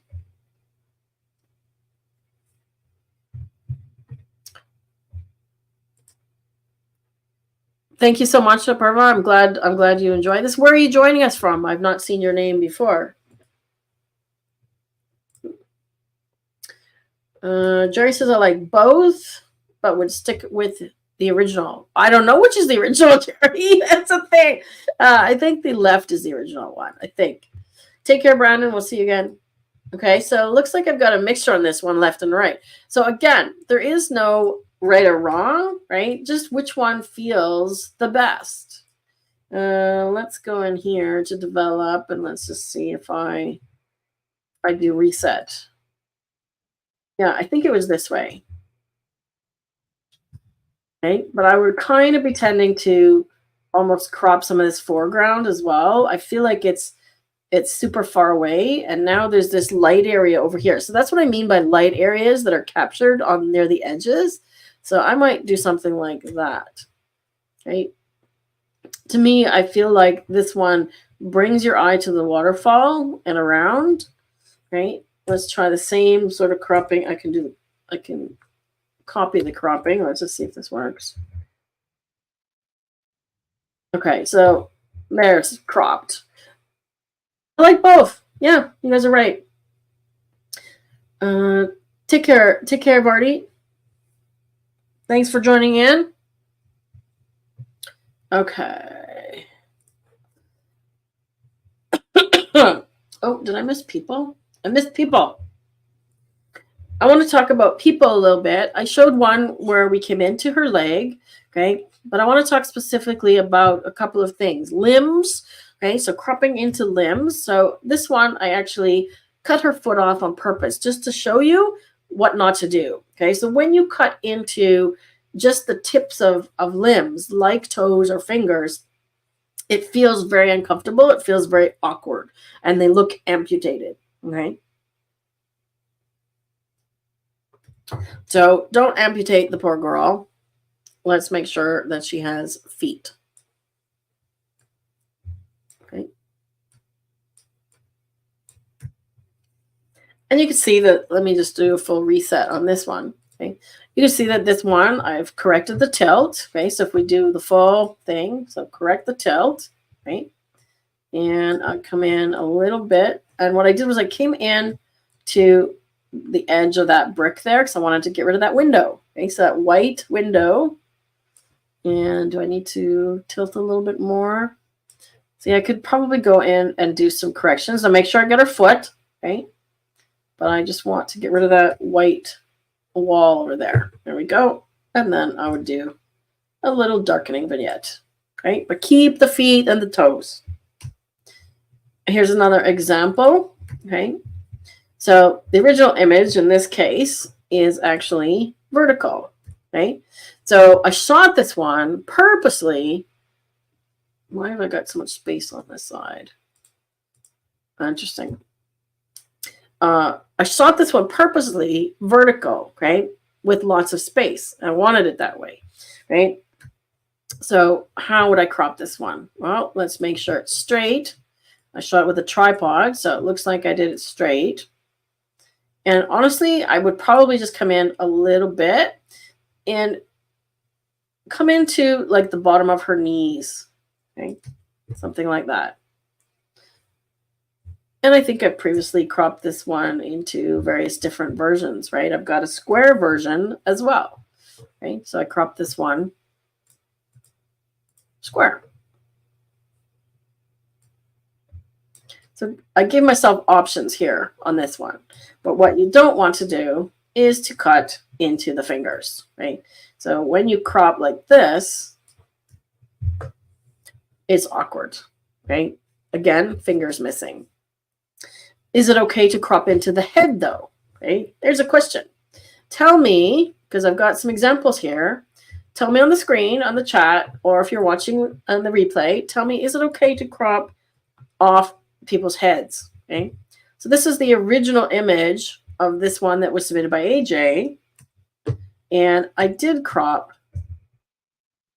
into his head on this one, right? So yes or no? Is it okay to crop part of the head off? Yes or no? What do you guys think? Right? I do it all the time. Okay. Lisa's sure.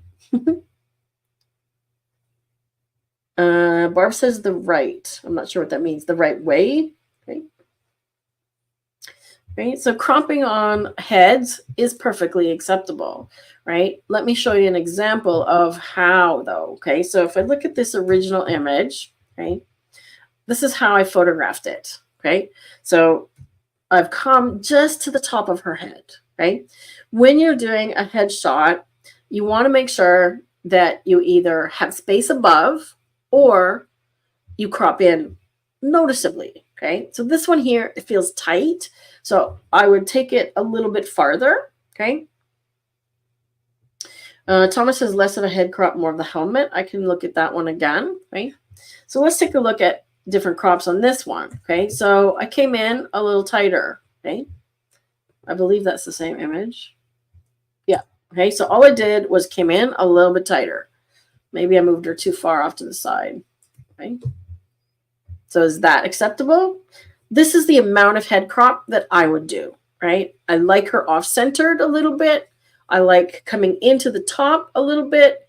And you need to make sure that you have at least some shoulders and base if you're going to come into the head, right?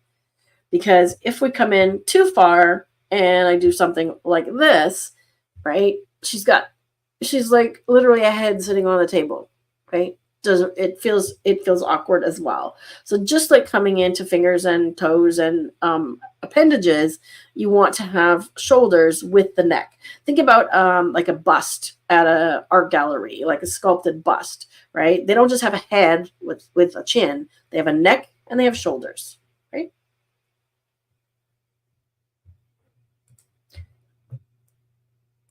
Okay, here's another example, right, of one that was full, right? So the full head. And I photographed this one tilted on purpose, right? And sometimes I will tilt when I crop with a portrait like this to get a little bit of a head tilt, okay? So I photographed this one like this and did some different crops. We could try more of a square. Let's try square on this one, okay? So let's say we want the Instagram, profile or something, or a profile shot, because a lot of times an online profile, especially Facebook, you need round or square, right? So in that case, you definitely want to put them in the middle. So they're in the middle of the circle, okay? So square works well. But honestly, I would come in, even on the square one, into her head. And I would do more like this. So for me, this is a nice square crop. Right? Still a little bit of shoulders, nice tight headshot. Okay? And when you're doing a headshot for a profile picture, tight is fine. Tight is absolutely fine. Okay? That's too tight. Okay? So I've come into the forehead now too much. I like to sort of see the beginning of the hairline, and that for me is uncomfortable as well, right? She feels like she's got half of her head cut off now. Let me see about tilting this one, okay? So let me go back to this original one, okay? Original cropping, straight on, okay? Let's just see if I tilt this one. So tilt, and it automatically comes into the head, okay? Maybe a little too much. Let's come down here. Okay, so tilt just angles her head a little bit, and her hair nicely falls that way. I think this one would make a good square as well. Okay. If I was going to do this one as a square, right? And then let's just do a tilt. See how the tilt angles the nose, right? That's a nice square. Nice square. Let's see if I tilt her the other way. I don't think it'll feel right because her hair is not flowing the right way. That's not bad either. Okay, so try a tilt. Right? Who said less crop into the helmet? Okay, so I have to go back to the original to do that. Okay, see how it's tight. It's not cropped in, but there's no space there, right? So it feels awkward, right? So if I come in about like that is what I would do. And he's still got space in front of him, right? Looks like I did about the same. So there's a tiny bit less, right? But I would make sure, you want to make sure that it's obvious, but not cropping up down to the forehead, right? Again, I do a lot of my cropping by feel, what feels right. Okay, so here was the original. Again, there's the uncropped version, right? Now this one I did tilt because the way that her shoulders were and the way that she was kind of looking up, I wanted a more down angle, okay? So I tilted this one, which then crops into part of her head. I still got space in front of her, but now you can see that she's looking more straight ahead and her shoulder goes down. So I wanted that downward tilt. Okay? And you can certainly pay attention to those things in camera. Okay, so if we look at this one, let me show the original. Remember we talked about space in front of the subject? What happens if you have space behind the subject? It's not right or wrong. It just feels a bit more uncomfortable, right? Like, let's see what happens if I crop this one into a square and put the space in front of her. Okay, that feels more comfortable, right? I still wanted the tilt on this one. I wanted her facing down a bit more, okay? Might even go even further. And now we're almost cropped into the head, so I would either come in a little closer or back up a little bit. Still want space in front of her so she can look, okay? So see how when you're dealing with something like this, right, you've got a lot more to play with. If you've got a background where it's got a building or something in it, like I wouldn't be doing that kind of cropping on this image, right? I wouldn't be doing the tilting on this one. So let's go square again. Let's get her, right? Because if I do that, actually it's not bad. So I do stuff like this, and I would even photograph it like this in camera. So even though the room is crooked, it gives it more of a diagonal line through the image, right? So use the tilt even on non-portrait images too, like flowers and things, to create more of a diagonal I didn't talk about that as well. Create more of a diagonal. Let me see if I got a flower. Let's see. Well, I did that with a bird, right? More tilt, right? Did I do that on this one? This is an image I took in Portugal in Madeira, this beautiful garden, and I wanted less here. But let's see what happens if I tilt this one, because this is a fern frond, okay, fern leaf, but I want it tilting more. So let's do something like that, okay. Now it comes in and down, and that works well too. Okay, so diagonals, look at how strong and graphic that is. So it's a combination of intentionally doing this when you're photographing and thinking about, okay, what can I do with the crop to add more impact, right? So it's not just the subject is too far away. I want to have more impact, right? So to get back to my last point here, is to be more intentional when you're photographing. Okay, so we talked a lot about cropping your images later, okay, but what about cropping in camera? Okay, is that a thing? Yes. So here's a beautiful image that Kelly sent, and I used this one in one of the live streams previously. And if we look at it, this is her original image. This is exactly how she framed it, and I didn't find anything to improve on. Right? I may have come in a little bit, and I think in the final edited version, I think I did this one in Luminar. I don't know where it is now, but I think I edited out these grasses and cloned them out, but her composition was spot on. Okay, so getting it as right in camera as you can is ideal.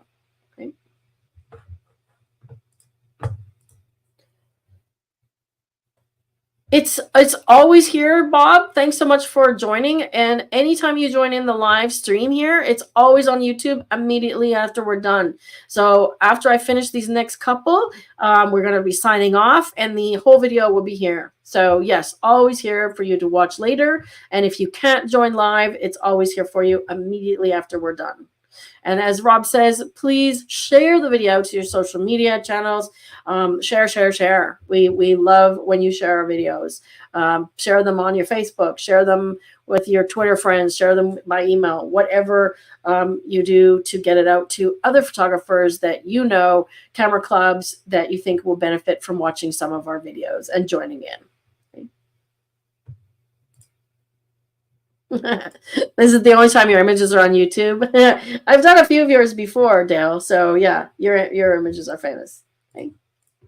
All right, so cropping in camera. Right, this is a street photograph, and I'm just going to run through a few of these real quickly that I shot in Cuba, in Havana. And we found this beautiful wall, and I literally waited for somebody interesting to walk by and add to the frame, and he happened to be wearing blue. So this yellow and red wall with this blue guy and the primary colors worked great, but that's original cropping, not cropped, right? So didn't do a thing to that one either. Also Havana, I cropped in a tiny bit on this one, but I want to show you because it's literally, you know, not that much. All I did was straighten it and come in a little bit on the legs. And honestly, I don't even think I need to. I could live with it this way. So I did come in a tiny bit just to bring him a little bit larger. But you'll notice again that he's facing space. Okay, so he's got facing into the space. Another one, full frame crop. Okay, so by full frame crop, I mean I'm composing in camera. Okay, so when you see a subject like this, right? This was on a wall of a gallery we visited in Cuba, where the artist was working, and I saw the light coming through this window that was arched like this, hitting the wall, and it was just a beautiful shape in combination with the chair, and that's what I photographed. So when you see something like this, take a few different frames, try different compositions, try moving around, try getting closer. You know, sometimes there's things that you can do in camera that you can't do later in terms of if you move up or down, you'll change the relationship between images in the foreground and the background. And you can't change that. You can't do that with cropping. Okay, so try and think about cropping in camera as much as possible, especially on subjects like this that aren't moving. Right? Same here. Right? The colors attracted me. Framing the door with the red steps. Okay? That one's pretty much full frame. I just corrected my tilt. Okay, another one, full frame. Okay, street photography. I tend to do what's called shoot from the hip, where I'm literally got my camera down here, taking pictures as this guy walks by. And again, facing out of the picture, he's got less space in front of him than he does behind him. And he looks kind of angry, which he wasn't. Okay, I actually met him later and he was quite happy and I showed him his pictures. Okay, but sometimes when you have less space in front of the subject, it adds tension. Okay, in this case, it really works because of his expression, right? Now, this one I wanted to show because I edited this one on a previous live as well, and talking about in camera. So photographing and composing and framing intentionally. See how close the flower is to the top? Just like people's heads, things like the tops of the trees that I mentioned earlier, tops of buildings, steeple of a church. Make sure you get those things in there, right? And give them enough space so that they feel like they've got breathable space. So what I did with this one was I actually took it into Photoshop and expanded the canvas. Okay, so I expanded the canvas using the new AI to give it more space up top because it felt too crowded. This one is another one that is full frame. This is one that I took at a powwow. And the thing that I took several images of this guy and his regalia. And the thing that struck me about it was the similarity of the design in the roof of the arena and the feathers on the back of his regalia on his bustle. So I was trying to get it positioned so that they were both in the frame, sort of balancing each other out. And I think it's a really successful image, and I actually one that I put on my business cards. Okay, but that's exactly the way I took it in camera. I find that I crop my images very little. That one is exactly right, not cropped. I compose when I'm shooting and think about, okay, how does that work? Right here, the archway. Okay? I think I actually changed the sky on this one. Okay? Another one, thinking intentionally. So I intentionally cropped out the Taj Mahal, right, just to have the reflection. So if I reset it, you could see that the Taj is up here, and we're standing on this little bridge, right, and this pond is kind of rusty and whatnot. But I wanted to get rid of that. I wanted to just have the reflection, right? So thinking about that, I thought about that when I was photographing, and I focused on the reflection.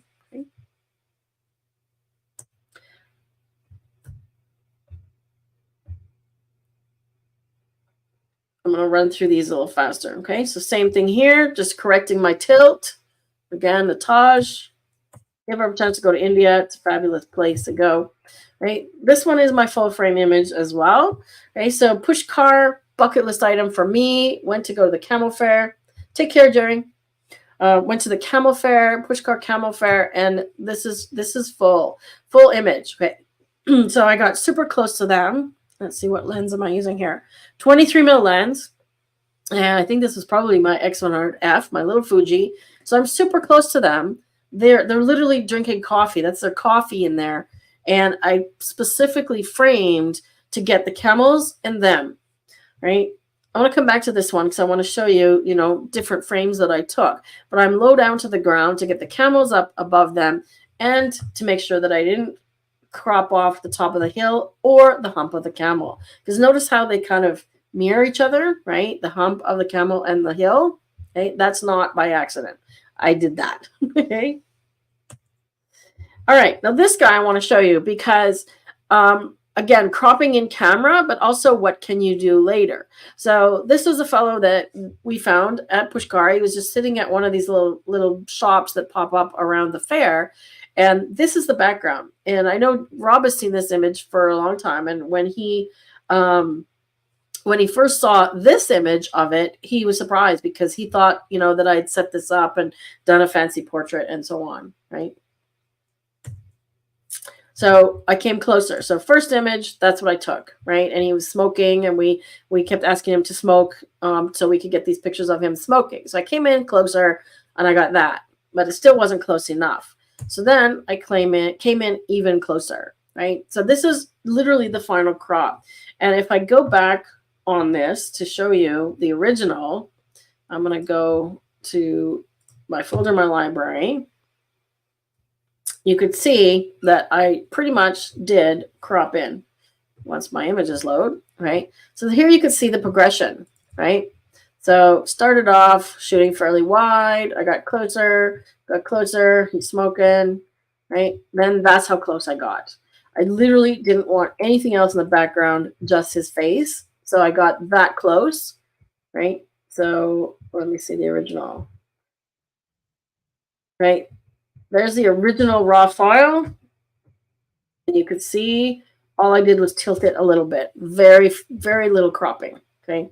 So I cropped in camera by getting closer, closer, closer, closer. Okay.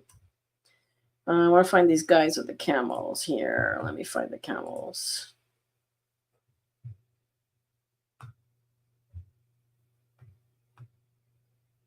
Okay. I didn't take too many of them. But you can see that these are all pretty much full frame uncropped, and it gives you an idea of, like, I frame when I'm photographing. Okay. I thought maybe I had taken some wider ones of those guys.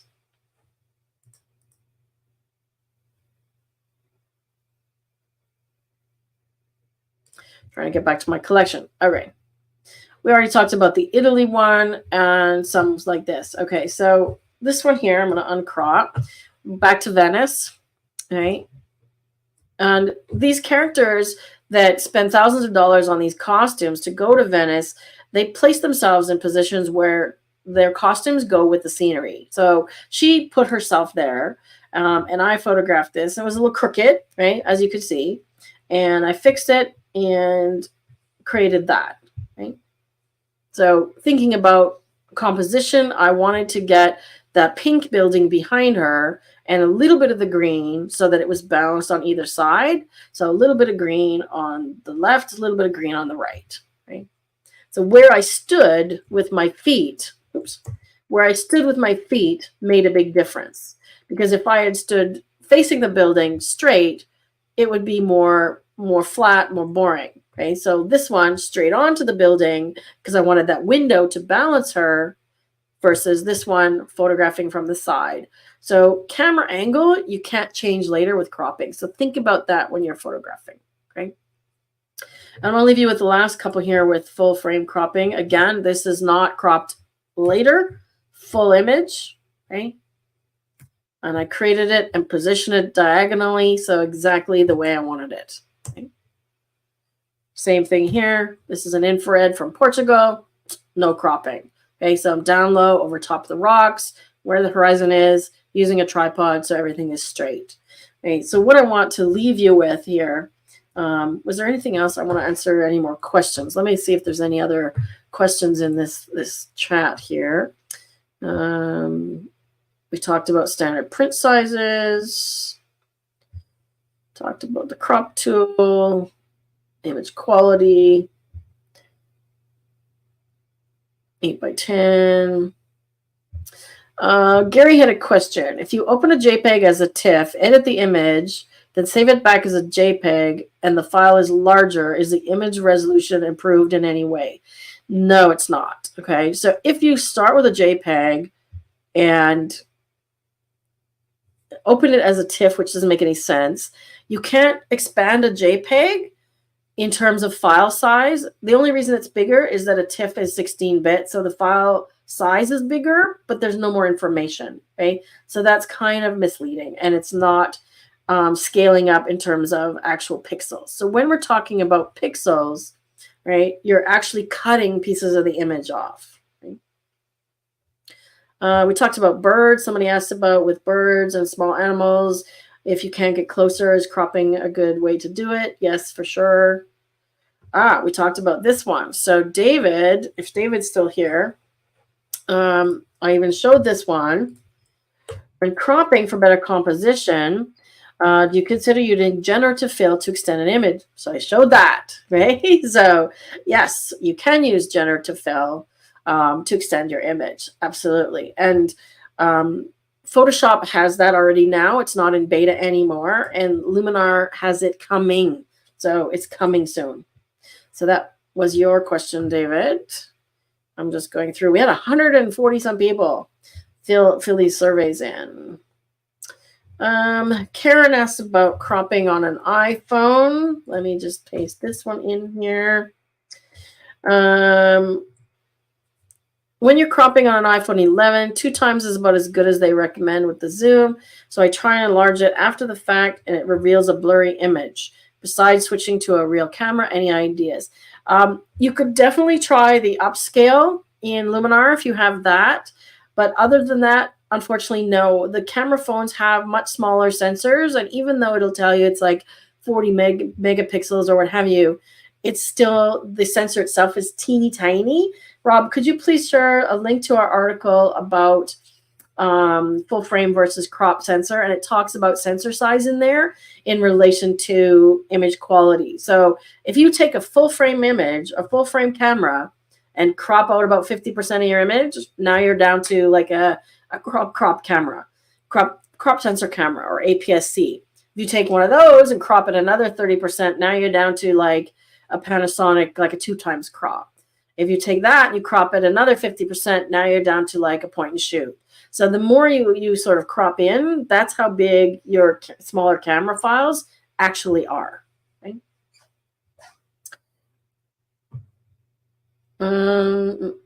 Is there a question about workshops?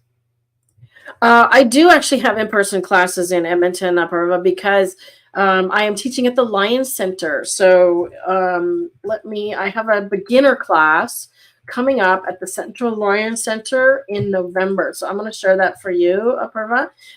Check it out. It's in their catalog. You do not have to be a member to come to my class, but it's beginner. So I'm going to be talking about camera settings and so on.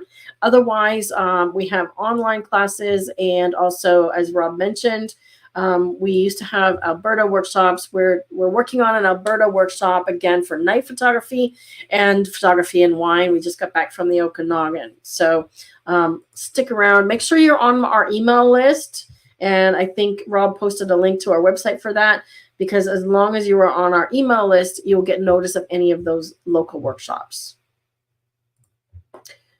What if you vectorize a JPEG? Well, a vector image, Alan, is more of a logo. You can't vectorize a continuous tone image. A vector is more of a graphic. So it's like if you make a logo in InDesign or Illustrator, it means you can upscale it, right? But you can't upscale a continuous image the same as that. And you can't make a JPEG into a vector. Hey, Catherine. Thank you so much. She says she'll be starting cropping a little more now. Looking forward to seeing you next week. What am I doing next week, Catherine? what am I doing next week? Do you mean here, or am I missing something? Greetings from Ireland. I hope she means here. I hope she means here. Thanks so much, Dale. Yeah, so check out that Central Lions one, Apurva. I'm just seeing if there's any other questions in the survey for question. Lee said, I mostly crop, compose, and camera, but then I get into trouble if I want a print such as 5:7 or 8:10 because the aspect ratio is different. And did I answer your question? If Lee's still here, I think I already answered that question about cropping aspect ratios. So I think I already talked about that. So we talked about using the right one to crop before you send to your lab. Okay, so they don't choose the crop for you.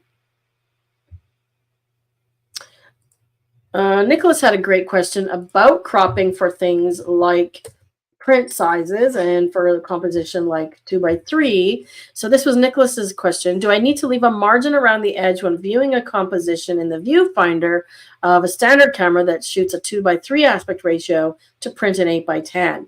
If there's nothing you want to crop off, yes. So if you know that you're going to want to make an 8x10, maybe back off a little bit when you're doing your framing. Otherwise, I would say don't get stuck on ordering an 8x10. There's lots of things you can do in the regular 2x3 aspect ratio, 8x12.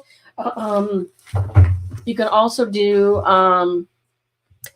12x18. So I have a print here because I ordered this print for myself. Let me just get this off the screen here. I ordered this print for myself. Okay, how's my glare? I ordered this print and I thought I was getting a 12x18, but I ordered a 12x8 by accident. And this was one that was taken full image as well. So make sure you get the right size. But you find that the sizes are a lot more common now. Let me get back over here. Where did I go? I thought I had my thing there. I've lost Lightroom. Oh, there we go. Somehow my Lightroom moved over to the other screen.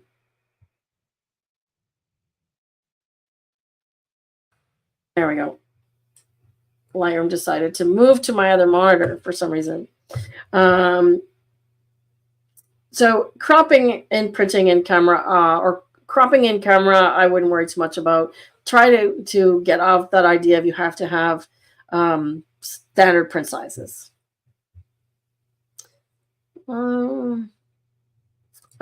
Here's a good question. This seems to be an anonymous one, but it's a great question, and I might actually leave on this one because it's just what we talked about.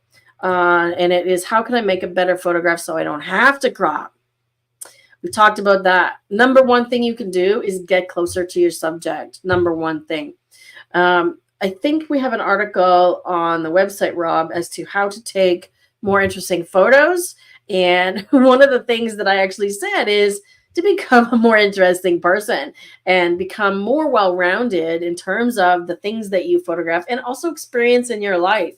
I've spent a lot of the last couple of years during COVID and non-traveling attending Indigenous events, going to powwows and learning about that culture and using my skills there. So how to make a better photograph is a long thing.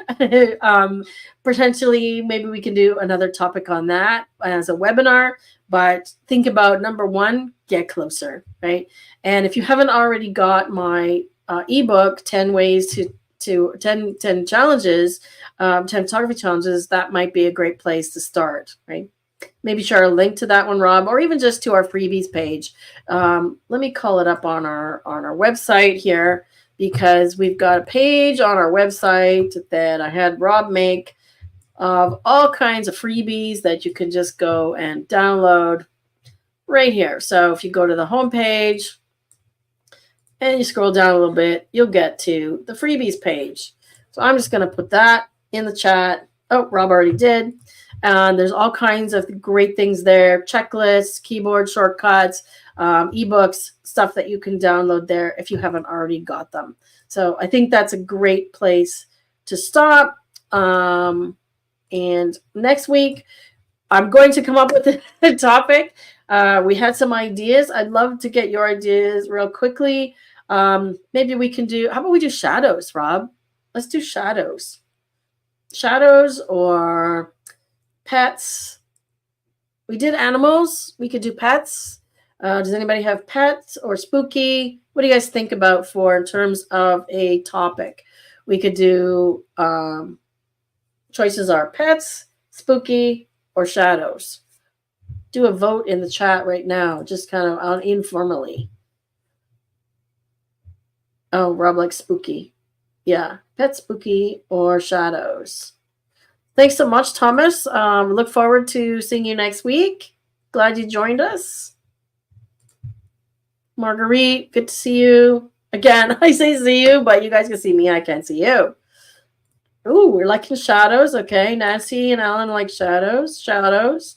So when we say this, that means that you guys have to send your shadow images. So you got to send me some images that I can work on to edit that are on the theme of shadows.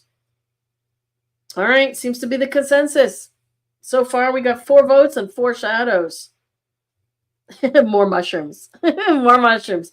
Well, those can go under nature, Kelly. We're going to do lots more nature stuff and close up. So your mushroom was shown earlier. If you weren't watching, I showed you a mushroom as in-camera cropping. So next week, shadows, guys. Thanks for the votes. So this was a long one. Thank you for sticking around. I hope you got a lot of value out of this. And please remember to tell your friends, give it a thumbs up, subscribe to the channel, and come back next week. Same place, same time. We'll see you then. Yes, I do want raw files, Alan. The link to submit them, which Rob should have posted already. Did you have a link to submit your images, Rob? I think I can probably do that quickly. So there's a link to the freebies page, and it's just digitalphotomentor.com/live. That will get you to the file. If you look in the description of this video, you will find the links to any of the things that we talked about, and also to find the form to submit your images for next time. Thanks so much. All right, we'll see you in a week.